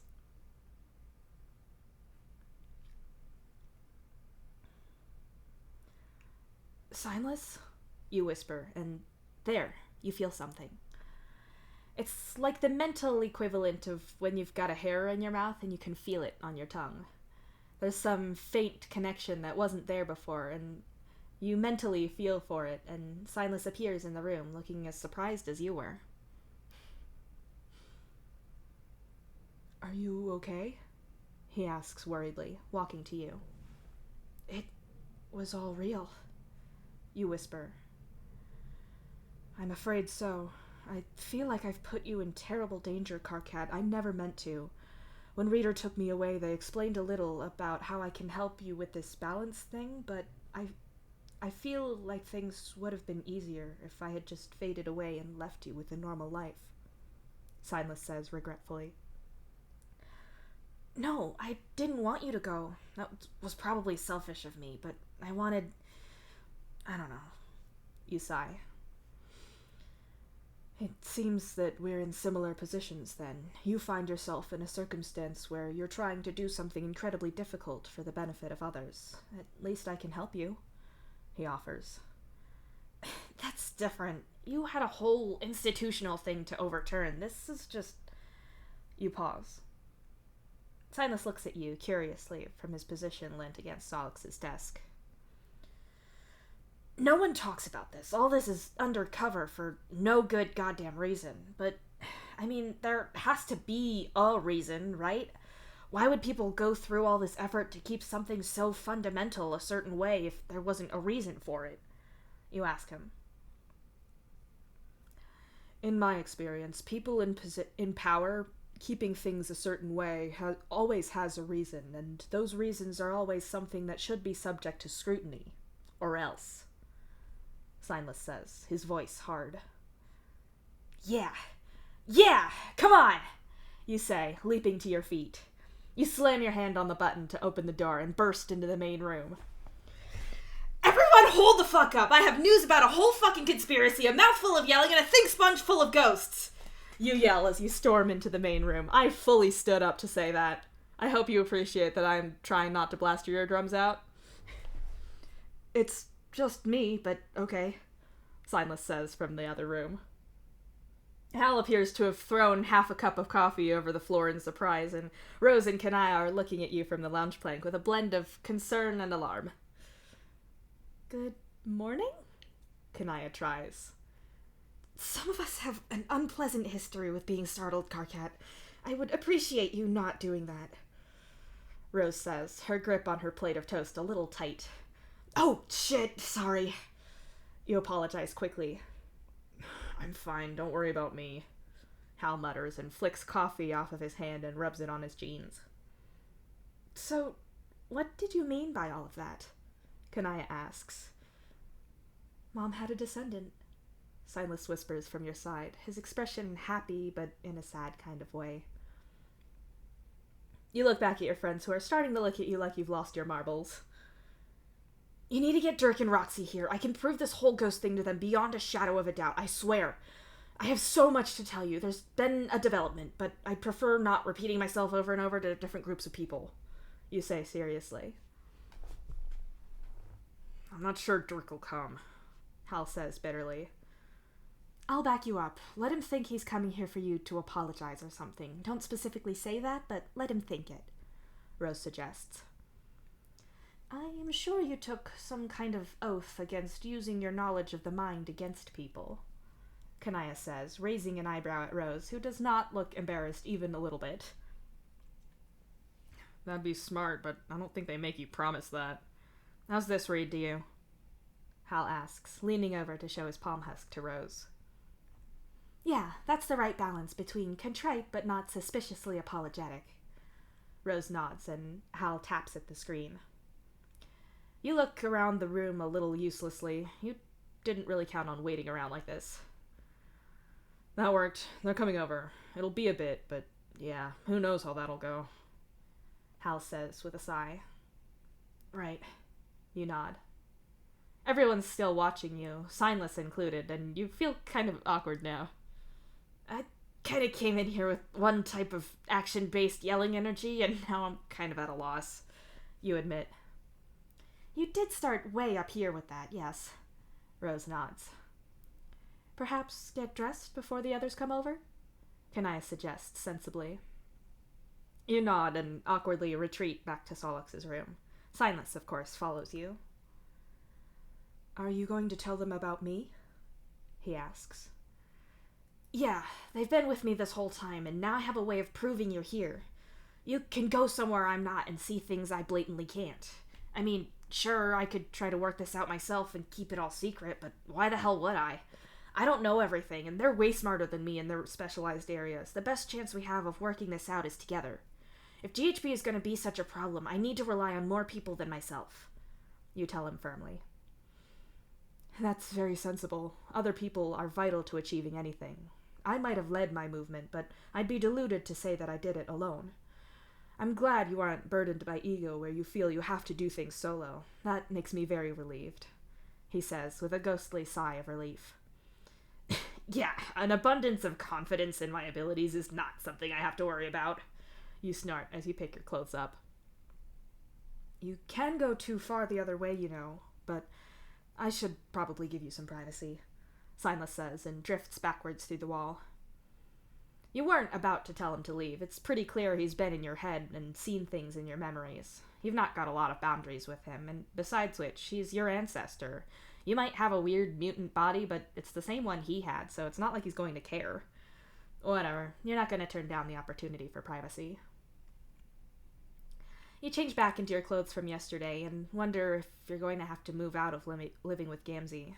Things between you were getting rough lately. It's just that once you've admitted that you're unhappy and probably not good for him, then it's kind of hard to unrealize that. You probably could have, given that you can't see yourself ending up with anyone else. Oh, sure, Solix likes you, but there's a difference between pitying someone in theory and the actual reality of it. Besides, he has feelings for Dave, and until he gets over those, that'd be hard for you. Jesus, Dave is a whole different can of worms. If what Rader said is right, then he knew about all of this all along and told no one. But what's worse is so did Gamzee. Gamzee lied to your face about nothing being wrong, kept something this huge from you. It's not even the deception that hurts the most, although that does hurt. It's the fact that he didn't trust you. Now and then he'd let you ghost over that old hurt of the trauma of Carlos's murder, but in all those times, he never let you know that the man who did it is still around haunting him. He never trusted you to help. Fuck, even if you couldn't fix the problem, you could have at least listened, have told him that whatever his ancestor said was shit and he was better than that. But he didn't trust you. If you can't trust your Moirail, then are they even your Moirail? Thinking about this is just making you miserable, so you leave Solix's block and head back out into the main room. You sit down on one of the chairs and wait, though you don't wait long at all. It's only a few minutes until the doorbell rings and Rose goes to answer it. Which is weird since she doesn't live here anymore, but you guess she did for years, so it's whatever. Dirk looks like he's been nudged into being here, and Roxy looks entirely like she did that particular bit of persuasion. The two Strider men give each other near identical looks of irritable mistrust, and it doesn't look like it's going to get any better from there, so you may as well open your dumb mouth. I can prove the ghost thing. My ancestor is haunting me. He's right there, and I can see him. Test me any way you like. There's more ghosts than him as well, but I don't know how to get them here, you say flatly. Okay, I'm leaving. Dirk groans and turns around. Wait, no, really, I'll tell you anything. I'd ask Reader if I could get them here, but I don't know how to summon weird carapacian alien ghosts. You shout after them. Roxy and Dirk screech to a stop. They look at each other, and then slowly back at you. What did you just say? Roxy asks. The ghosts? They're not my one, but yeah, their name is Reader. They're some alien species that I've never seen before. They're little, about this tall on me, all white, like pure Snow White, with these spindly arms and hands and really black eyes. They said they were a carapacian. I think that was it. You say uneasily. He's not read in. I saw the list and none of them are. Roxy hisses. Solix was, but... Dirk hesitates and looks at you again. This test you mentioned, what about me drawing something on my tablet over here facing away from you and you telling me what it is? Roxy asks. You look at Signless and he shrugs. I was never great at picture guessing games, but I suppose I can just look at it and tell you. If it's a reference, I might miss it because they're alien to me and I've been dead for a long time. I'll try though, Signless says. Sure, just not anything too meme-based or anything. Signless is an old dead troll, so he's not gonna guess your vintage Earth shit. You warn them. Well, that seems a little insensitive to their culture, but fine, Signless says with a roll of his eyes. Roxy backs up away from you until she's up against the wall. She checks that you've not somehow hidden any mirrors there, and then takes her tablet out. Dirk slides his glasses into his hair in case you were somehow looking at the reflection on the glass or something. To make your point, you slide down in your chair so you're looking at the ceiling, and then you shut your eyes. I'll go over there, Signless says. You give a thumbs up to the vague area his voice came from. That appears to be a bear of some kind, with either big eyes or markings around them, throwing a depiction of the sun into a trash can, Signless says slowly. Panda dunking the sun into the trash, you say flatly. Holy shit, Dirk whispers. Wait, new one, Roxy gasps, and you hear her scribbling. This is... Okay, is she done? Apparently. Okay, so it's a series of lines in a grid, so there's 4 quadrants to it. The top left has 1 vertical line. The top right has 2 vertical lines, but one's longer than the other. The bottom left has 2 verticals, and the bottom right is 2 lines at a 90 degree or so, Signless explains. You frown, picture it, and then grab a cushion and throw it at Roxy's face. What did I say about your goddamn vintage memes? I'm going to come over there and tattoo that lost.jpg shit in your goddamn forehead! You snap at them both as Silas looks on bewildered. Well, that was both hysterically funny and proof that Karkat has some ability to see things that he shouldn't be able to see. Between that and knowing about the carapacians and what they look like, I think something's happening here, Roxy says and tucks her tablet away. And nor should you be sorry, Unda. That was the best fucking shit. I don't think Roxy's sorry either. Nor should she be. It looks like it, Dirk agrees with a nod. Perhaps an apology is in order, Rose suggests from the lounge plank. This whole situation is crazy, and I'm really sorry I didn't believe you right away, Hal. I know we're all stressed out about Dave, and I guess I just thought you were dealing with it weirdly, and I didn't have the space to think about it. But I should have believed you, and I'm sorry. Roxy apologizes. I get that. I thought you would have thought better of me and Rose, but yeah, I accept your apology. Hal nods. I also accept your apology, and I'm sorry things got as heated as they did yesterday, Rose says sincerely.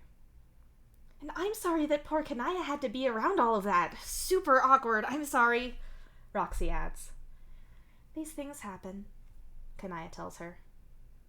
You all look at Dirk. Even Signless does. As far as you know, he didn't see that argument, but clearly he is invested in this shit, just like you'd be if you were him. Maybe you can kill some popcorn so we can eat the ghost of popcorn later when future dramatic moments pop up. I'm sorry. Worse than that, I was wrong too, and I admit it. I was wrong, and also I am sorry, Dirk says, like it hurts to admit fault. Wow, sorry and wrong. Fuck me. Okay, sure. I wish I'd recorded that for posterity or something so I could replay it at my leisure. Hal grins. Okay, still wrong, but getting less sorry now, Dirk retorts. Well, now that everyone is either sorry, wrong, or pacified with apologies, can we get to the part where I'm fucking haunted? You demand loudly.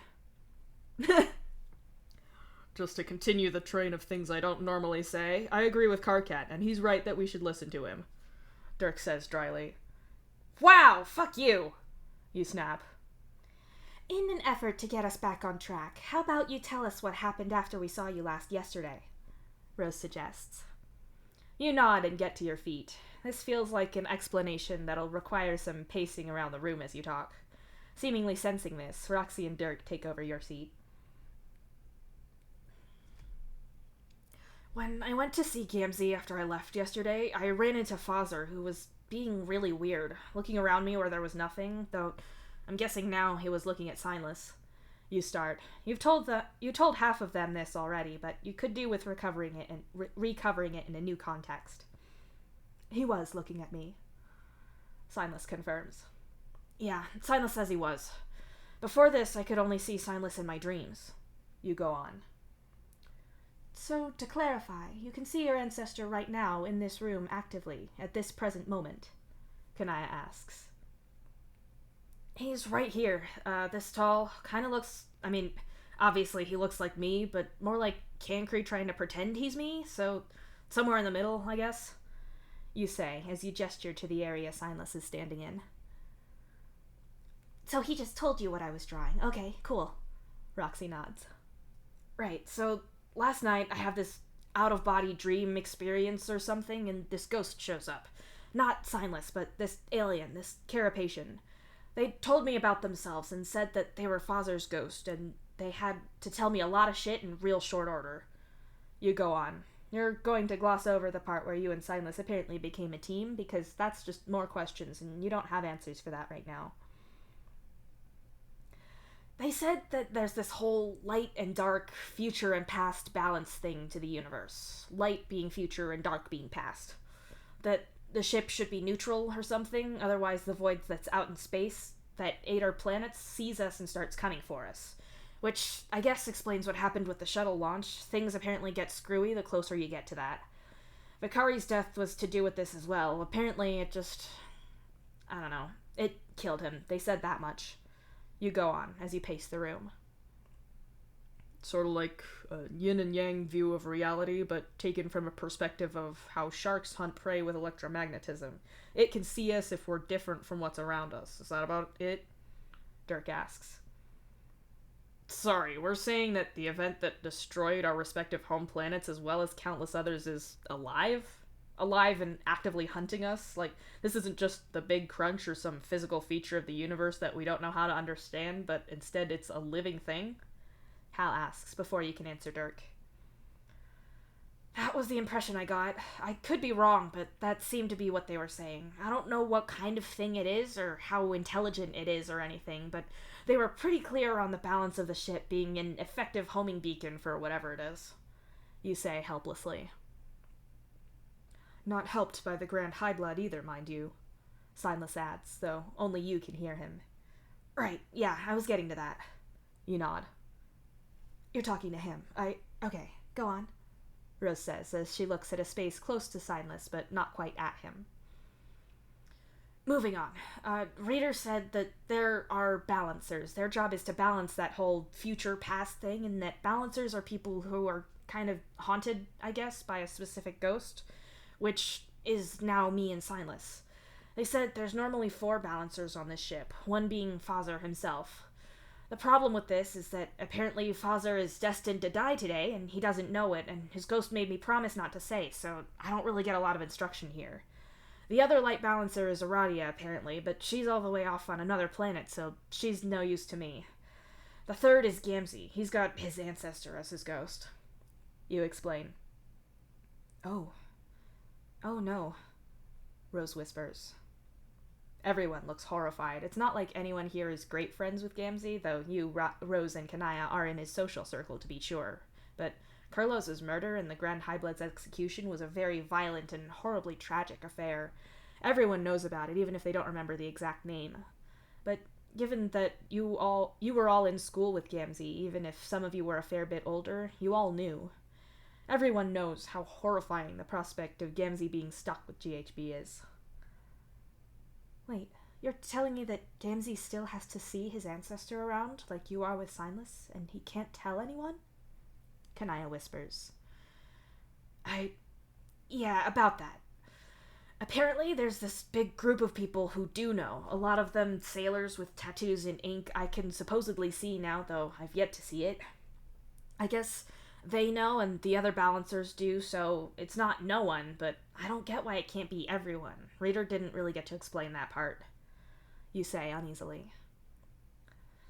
It seems like that kind of silence wouldn't foster a healthy situation for Gamzee, Signless says, at the same time that several other people in the room quietly swear in horror. Reader did say that I have to try to fix things until the others get back, but that GHB seems to be fucking things up for his own sick amusement, and if he realizes that I'm trying to stop that, then he'll do something to me or Signless. They weren't clear on what, but they were really clear on me having to pretend that I couldn't see him and not let anyone know about this. You say. If only you can see him, then we should be careful to not discuss this without you present. That way there's no chance of us talking when he's there without us knowing. Kanaya says. Wait, I can count to 4. Who's the 4th person? Dirk asks. You look uneasily at Signless, but he clearly doesn't get why you're nervous about saying this. Instead, he just watches you, expecting you to answer. Dave. The last one's Dave. You answer him. What? No way, Rose insists firmly. If Dave was hiding something that big, even if he knew about Gamzee, I'm sure we'd all know. There's no way he's keeping a secret like that from us. There's no way he's seeing ghosts and casually never mentioned that. Hal adds disbelievingly. He's got the worst poker face. We'd know, Roxy insists. I'm sorry, I'm just telling you what Reader said. And aside from all of that, me and Solix saw Dave, Aradia, Gamzee, and Fazer all hanging out on multiple occasions, despite never doing social shit together. Dave and Aradia do, but not the others.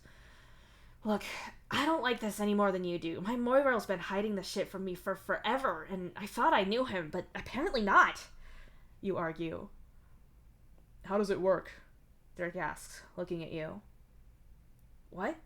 You ask. The ghosts. Yours is your ancestor, but before you were just seeing him, and now apparently he's... what, yours somehow? Tell me how. Dirk tells you. With Reader and Fazer, and I think they said Aradia was the same way. There's a loop kind of thing. Reader is going to be born today, so they said they were pre-haunting Fazer, and then when they're a balancer, when they're older, Fazer will be their ghost.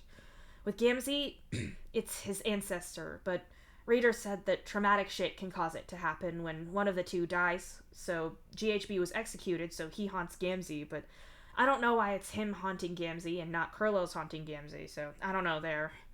Reader didn't say anything about Dave's. You explain. There's a heavy, silent moment as you all consider that Dave also has a horrible dead man in his past, just as Gamzee does. None of you want to voice that possibility, so you all stay quiet. Whether Dave is or isn't a balancer, he's not here to ask, so at least for the meantime, it's a moot point. The question is, what do we do now? Kanaya asks. We can't talk to anyone else about it because we'd be putting Karkat in danger, and there's a whole group of people we can't trust as well. We don't know who they are. Whatever we do has got to be just among us. What? Roxy says. Mom's research about space and the void might give us a starting place, and I'm more invested than ever in learning to understand it. I know we said we wouldn't hack into it, but if we could get everything she did, then if nothing else, her citations or mentions of other studies about the more supernatural aspect of this might help. Hal says grimly. I think we've got pretty good grounds for breaking our promise, yeah. If what Karkat was told is right, and as dumb as this sounds, I don't see any reason a ghost would have to lie to us, then this doesn't just affect us, it's the whole ship. If Gamzee's ghost goes out of control, we could all die. Dirk agrees. Readers seem pretty firm on the idea that because he remembered GHB, that I think that meant to be a they. I'm scrambled. I can't read. Hey guys, I can't read. What am I doing? Readers seem pretty firm on the idea that because they remembered GHB, that means that GHB is still around, at least at the point where Reader is old enough to form memories, so he thinks he's going to be fine and doesn't care about anyone else, you say. Just because he thinks he has plot immunity doesn't mean that's the case. This ghost loop assumes that the future is set, and we don't know that's true at all. Reader could easily be a ghost from a parallel universe without having any idea that they were. The point is, we've got every reason to try to prevent this disaster and help you however we can, Roxy argues. Right, so we're agreed. Dirk nods. Agreed. Hal adds. For what it's worth, I also think that your conclusions are sound based on the evidence we have, Kanaya says. Everyone turns to look at Rose. Rose is sat on the arm of the lounge plank with her feet on the cushions. Her elbows are balanced on her knees, and her hands are pressed together, almost in prayer, except they're held to her mouth. She draws in a shaky breath, and you can see how hard her fingers are pressed to her lips, and her stare might as well set the wall on fire. Rose? Roxy asks quietly. I'm trying to think, Rose starts. If I was Dave, why would I keep this secret? There are lots of reasons people keep secrets, because it benefits them, but I can't see this being that. There's shame, but I can't see any of this as shameful for Dave, and besides, I think he would have told me anyway if that was the case. And then I had another thought. Dave told me more about what happened to him with Mom's research than he ever told any of you, and I'm not saying that as a slight. I'm sure the three of you shared things with each other that you never did with us. But do you remember one of the most effective threats Mom used to use on us was? One that worked well on Dave? Threats against each other? Like, if I didn't do something, all three of us would be in trouble, making the rest of us police each other, Roxy says slowly. Right, so then if Dave was threatened or told that if he told anyone about this, then something bad would happen to any of us. Rose trails off. That'd shut him up, but how long has he not been telling us this? It has to be recent, right? Even if it is him. Hal says uneasily. How long it's been, or who is, even if we have a guess about that, isn't really a helpful question here. We can ask Dave all of this when he gets back, Dirk says. No, what is a helpful question is who threatened Dave to make him keep quiet, because when I find out, I'm going to throw them out of an airlock myself. Rose snarls. I could have a look around the ship, see how far away from you I can get, and see if I can see anyone acting suspiciously and listen in, Signless offers. That'd be good. You nod. Everyone looks at you weirdly, and you hastily repeat what Signless just said, just that you think his plan for spying is good, and not Rose's vow of murder via airlock. Not that you think she's exactly in the wrong there, but still. I think I need to try to find Reader. I need more information about how to do this thing. All they told me about was about music being helpful, but I need more than that, you say, after you've explained yourself.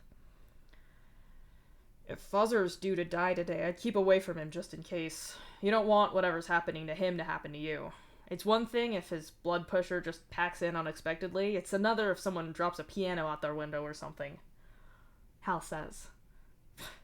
This isn't a cartoon. No one's dropping an anvil on the guy, Hal. Dirk groans. You know what I mean. Not all fatal accidents are targeted, and Karkat doesn't need to get hurt. Hal argues. I also promised to not let him know he was going to die, so I think me walking a foot behind him all day looking for his ghost is probably going to tip him off. It doesn't mean that I can't still go to his hive stem, you say.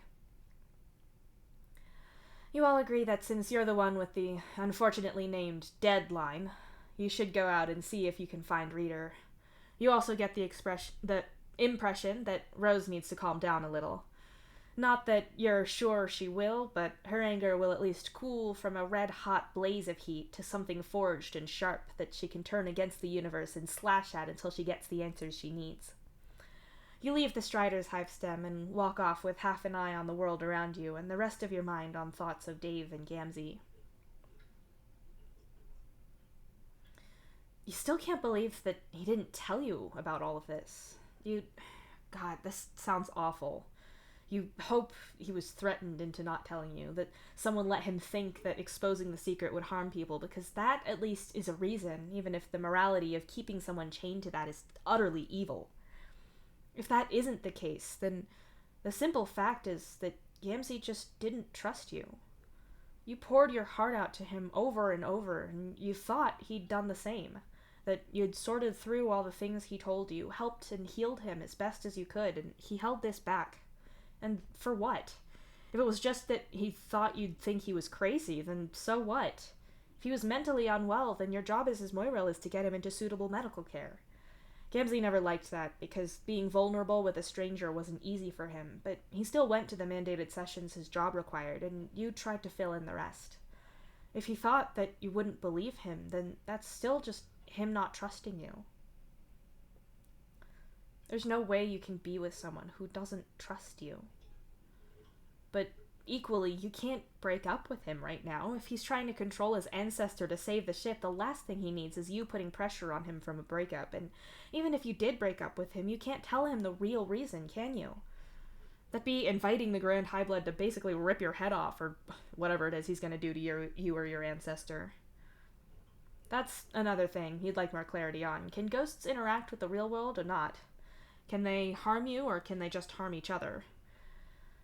Reader seemed to specify that GHB and the other guy like to kill ghosts for fun, and based on what you've heard about Bro, that sounds about right. None of this makes sense. If the Void really is alive and trying to eat you, is that so much worse to know about than it being this inescapable cosmic tide that washes your worlds away? You're living in a post-apocalyptic scenario already. Your existential dread-o-meter is pretty fucked up already, and this doesn't seem a lot more. So there must be some reason why this is the first you're hearing about it. Clearly you're not special, and clearly you can get ghosts cooperative enough to prove their existence beyond a shred of a doubt, so why's it not happened? I realize that I can't really talk to you in public, Signless says as he walks next to you. Without saying anything, you pull your palm husk from your pocket and check that it's on silent before holding it to your ear. Sure you can, you say, like you're on a call with someone. Okay, that's actually a really good idea, Signless says, clearly impressed. Thanks. I take it you haven't seen them or any of these tattoos we're looking out for? You ask him. No. Where do you think would be a good place to go to?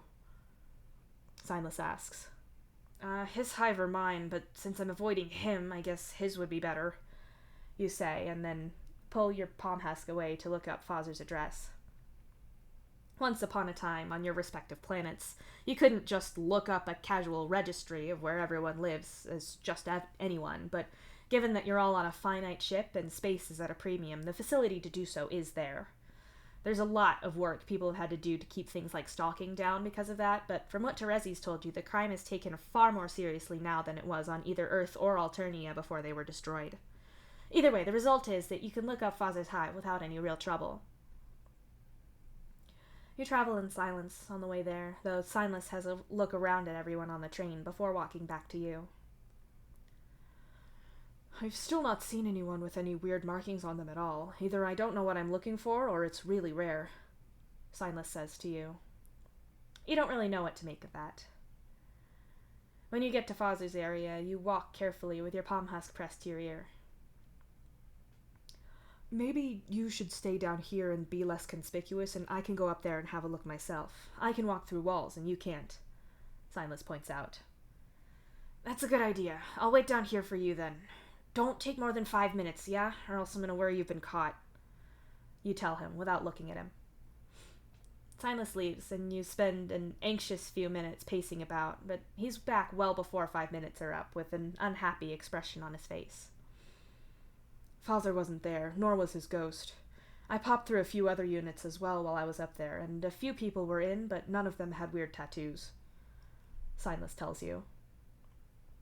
You open your mouth to answer, only to falter when someone comes out of Fozzer's building. You can tell from the symbol on her badge that she's a sailor, even if you don't recognize her. What catches your eye, though, is a flash of light from her hand. As she walks past you with her nose in her palm husk, she tucks her hair behind one of her horns, and there, right there's a glowing tattoo over her knuckles of some East Alternian symbols. She walks off, and you and Signless exchange a look. You finally found one. Now that I know what the tattoos look like, I know what to warn you about, but I don't know how we're going to find Fozzer and Reader on a ship this big, Signless says unhappily. Don't you have experience with tracking people from when you were alive? You ask, quietly, looking around to be sure there's no one around you. I spent more time avoiding people trying to track me, not the other way around. Generally, if I was speaking to people, we'd just do that when we got the chance. I wasn't hunting specific people down, Signless tells you. That doesn't help you much. We could try the sailor's bar, but there's the risk of getting caught there, you say softly. Do we have any other leads? Signless asks, and you shake your head. He gestures for you to lead the way. Mentally, you try to place yourself in the ship and work out that the quickest way there is to actually cut further into the ship, cross the park since you're on the right level for it, and then go straight down on the other side.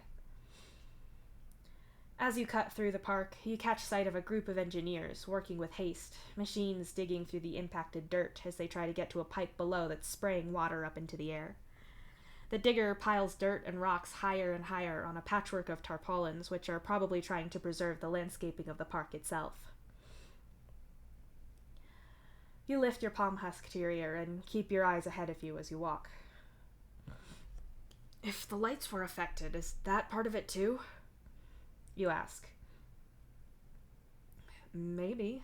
I can't say that I was aware I was having an effect on any kind of pipes, but I guess it's not out of the realm of possibility. This park itself is something incredible, though. That simulated sunlight makes me feel like I should have my cloak on, Signless says with wonder as he looks up. It's a UV light set to human standards. They put UV into most of the lights here because having none makes the humans sick, but it's weak enough that it doesn't do much to us. Apparently having some is better for our eyesight. I guess we got reflected lights from the moons on Alternia or something. It doesn't really bother trolls, but like I said, it makes humans physically and mentally sick to have none. Plus, having it this strongly in the park makes the plants grow too, so it maintains the recreational space. You explain. It's wonderful to see. Everything seems so peaceful here, Signless says softly. You guess he could have only dreamed of this when he was alive. You both don't know what to tell him about that, or how you could conceivably be having a normal call on your palm husk with someone on this ship when you're talking about what is to you normal day-to-day shit. As for explaining how and why things have changed but why other stuff hasn't, well, that's a sociology essay that you're not really equipped to deal with on the fly. It's also not a regular conversation to have with someone without attracting some attention, so you just stay quiet. The trip down towards the bar makes you feel nervous. The place feels weird to you, and it doesn't help that occasionally you see someone walk in or out with those glowing tattoos. You're twitchy as you try to keep a lookout for the Grand High Blood without actively looking like you're looking for a ghost. Going inside seems like a bad idea, but you can't see Reader around at all. You're lurking around the side of a building, eyeballing the Wild Rover bar when you feel it. You've seen movies set on the sea where people have to maintain their balance under the shifting waves below their vessel. What you feel is akin to that, only your feet stay put. Maybe you could describe it more like how water is animated in cartoons, like something thick with body that pushes and pulls at you. Shadow and light stream around you, pooling around your legs and reeling you towards the bar like the tide dragging you out. Desperately, you cling to the wall and stay put.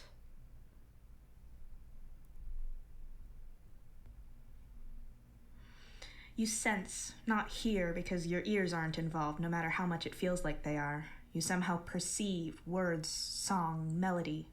It's like the air from the bar is humming with it, and in your head there are words where there wasn't before.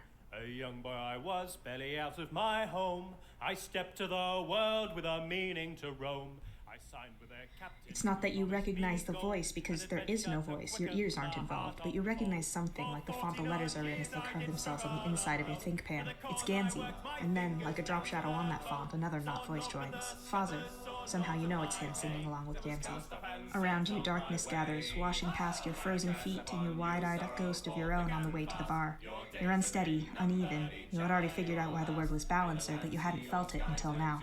There's something there, not Gamzee, but close. You can feel Gamzee pushing the words out through the ship, but there's something snarling and unwilling underneath him. That has to be the Grand High Blood, right? You're trying to think if you can feel Reader as well as Fazzer. As the next verse that you're not actually hearing comes in, it's Fazzer alone. You fail to pay attention to Fazzer's voice or looking for readers when you actually feel what Fazzer is doing. It's not like he's destroying the light or forcing it to be darker. It feels like when you're anxious about what's to come and you manage to reason yourself into something calmer. When you change from daydreaming about something to come and instead focus on what you're doing now. As the tide of light and dark drags against your legs, you sense the balance of the two shifting, at least a little. When the next part starts and Gamzee joins, it's like he's adding to his part as Fazzer is taking away. As the chorus starts to pick up again, you find yourself mumbling along in the way you can with a song you barely know. You've got the tune and some of the words at least, and as you try, you feel a struck chord emanating from Signless. It's okay, Signless whispers, and you don't know if he's directing that at you or at the bicolored tide all around you. It starts to shift, soaking into you and almost evaporating a little as you try to do whatever this is. Bright light sticks to you and crawls up your skin and whispers fears into your heart. How are you supposed to do this without Fazzer? What about when the Grand High Blood catches you? How long till the others come back? What's going to happen when you eventually talk to Gamzee again? What will he do then if you break up with him? What will you do? You scarcely hear Gamzee's dark, fonted words as the terrifying precipice of the future drops out in front of you. I met a fair maiden one round upon shore. You understand now what Reader meant. This is what really scares you, all that uncertainty. You can beat yourself up about your past choices, and you do because it's easier. You'd so much rather pick at the past than turn around and face the sheer drop that is the horrifying unknown of your future. You see bits in it that you want, some version of you yet to be that could be worth something, but the path ahead is so unseen and unknown that you can barely look. As Father starts back singing, you cling to something, a more stable light than your own. The chorus returns, and it's amazing how motivating sheer terror can be, and you try to do what Father seemed to be doing, though no doubt with limited success. You try to tell yourself that you can get through this, that you'll deal with your problems when they get to you, that you're doing your best, you guess? That's the kind of thing Solix would tell you, that he'd say that no one is as hard on you as you are. Silas holds onto you and you grip his hand and try to get through the future 1 second at a time. You're just going to get through it. The things you're afraid of can fuck off until you actually have to deal with them, and you will deal with them. You've never fucked things up so badly before that you've died, so you'll manage somehow. Just because you don't know how doesn't mean you won't. As you think that, some of the light seeping into you evaporates away with a hiss of glowing steam. You did it. Around you, things still feel off, feel wrong, but they feel better than they were. May the land see your sky turn to swallow you whole, and forever forget what you stole.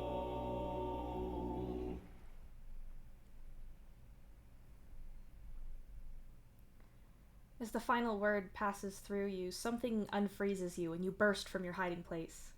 Terror accelerates your pace, and you run up the stairs rather than wait for an elevator at all. You need to get to the park, to get somewhere open and less claustrophobic. You definitely don't have the composure right now to hide your reactions around GHB. You just don't. When you get into the park, you stumble to a tree and lean against it, shaking from head to toe. Your panic is muting the sounds around you, from children playing to the sounds of heavy machinery ahead. Carcat, are you... Silas's voice falters, and for one awful moment you think that GHB must be right behind you. Dumbly you look, but you see Reader instead, walking up the verge of the hill to the tree you're leaning against. He thinks it was me then, I'm pretty sure. Reader says quietly. That's good. We wanted to talk to you, Silas says to them. You're too late. He's going to die, and I'm going to go away, and I don't know what that's like. I don't think I'll remember any of this for a long time, and he's my only friend, and he's going to die. Reader whispers in terror. But you're going to be born, right? You say. I'll be on the ship, and at some point he'll come back to me as my ghost, but I don't... He's my only friend. It's not that I don't like the others, but Dave and Gamzee can't understand me, and their ghosts are awful, and Damara doesn't like me much, and Aradia's fine, but Foster's my only friend. Reader chokes out. Behind them, you see Foster walking exhaustedly towards you, with his attention entirely on his palm husk. You get the impression that you don't have long at all. It's not just whatever's going to happen to Foster. From Reader's point of view, the person that they are now is going to cease to be for a good long while. That's gotta be terrifying. He'll be back, like you said, but we can remember things for you. We can look out for you when you get here, you offer, in the hopes of being at least some continuity for them. Fuck, I wish this hadn't happened now. We could have been friends, if you wanted, and now there's no time. They sniffle. Hey, no, we can be friends. You offer them, keeping your voice low as Foster passes. Really? Reader asks with a sniff. Absolutely. You have your whole life ahead of you. Silas agrees, as you nod as well.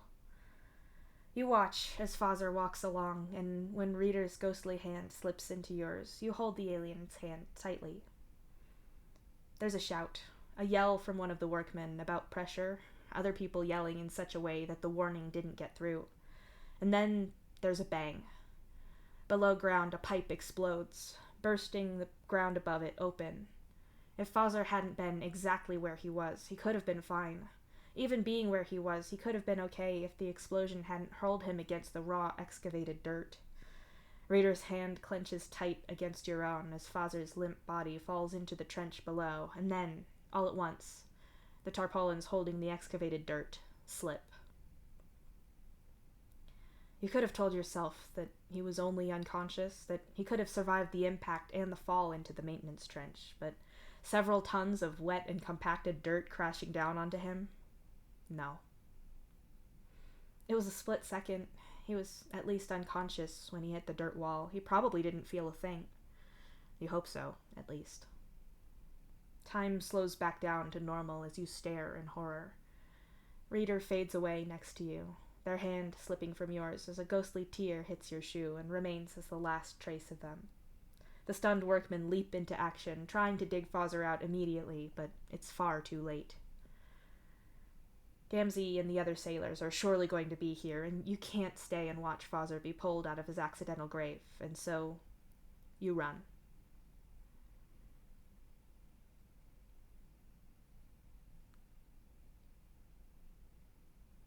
And now I gotta run too.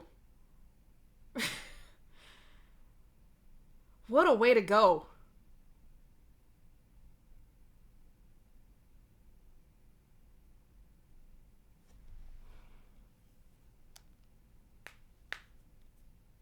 Yes, I leave you again.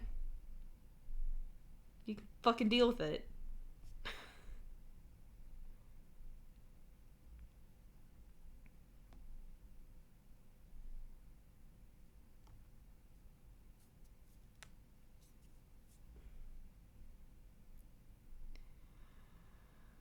Man.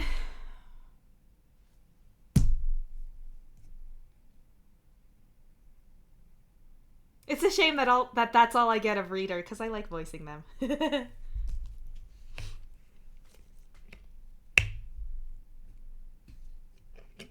I didn't have like a specific clear sort of thing, but I just kind of, cause like I showed y'all, for a lot of these voices, I have a really specific like thing in mind. Reader is actually not on my little chart. But I just went with what my heart told me, and my heart told me good. I had a lot of fun with that.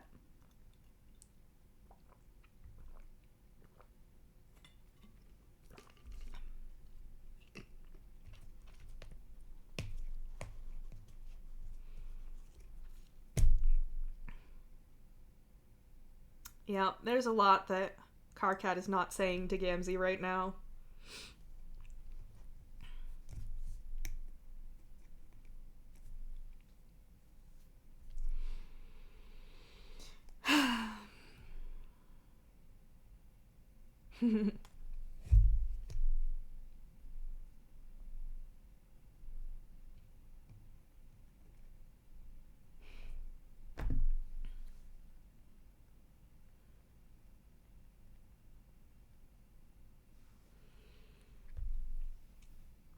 Well,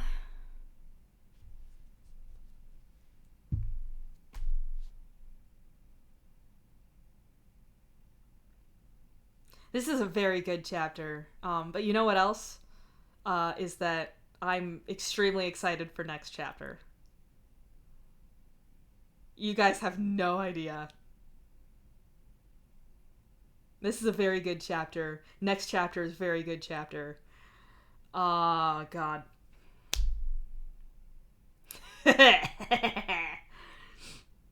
Yes. Yes, I did. And that's because it's true. Shit happens, dude.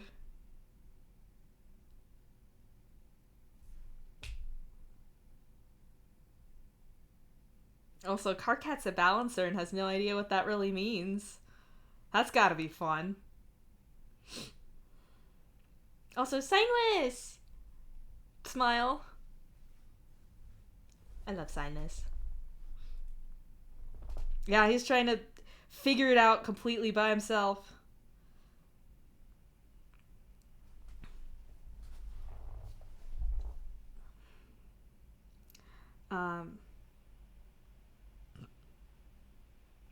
Well.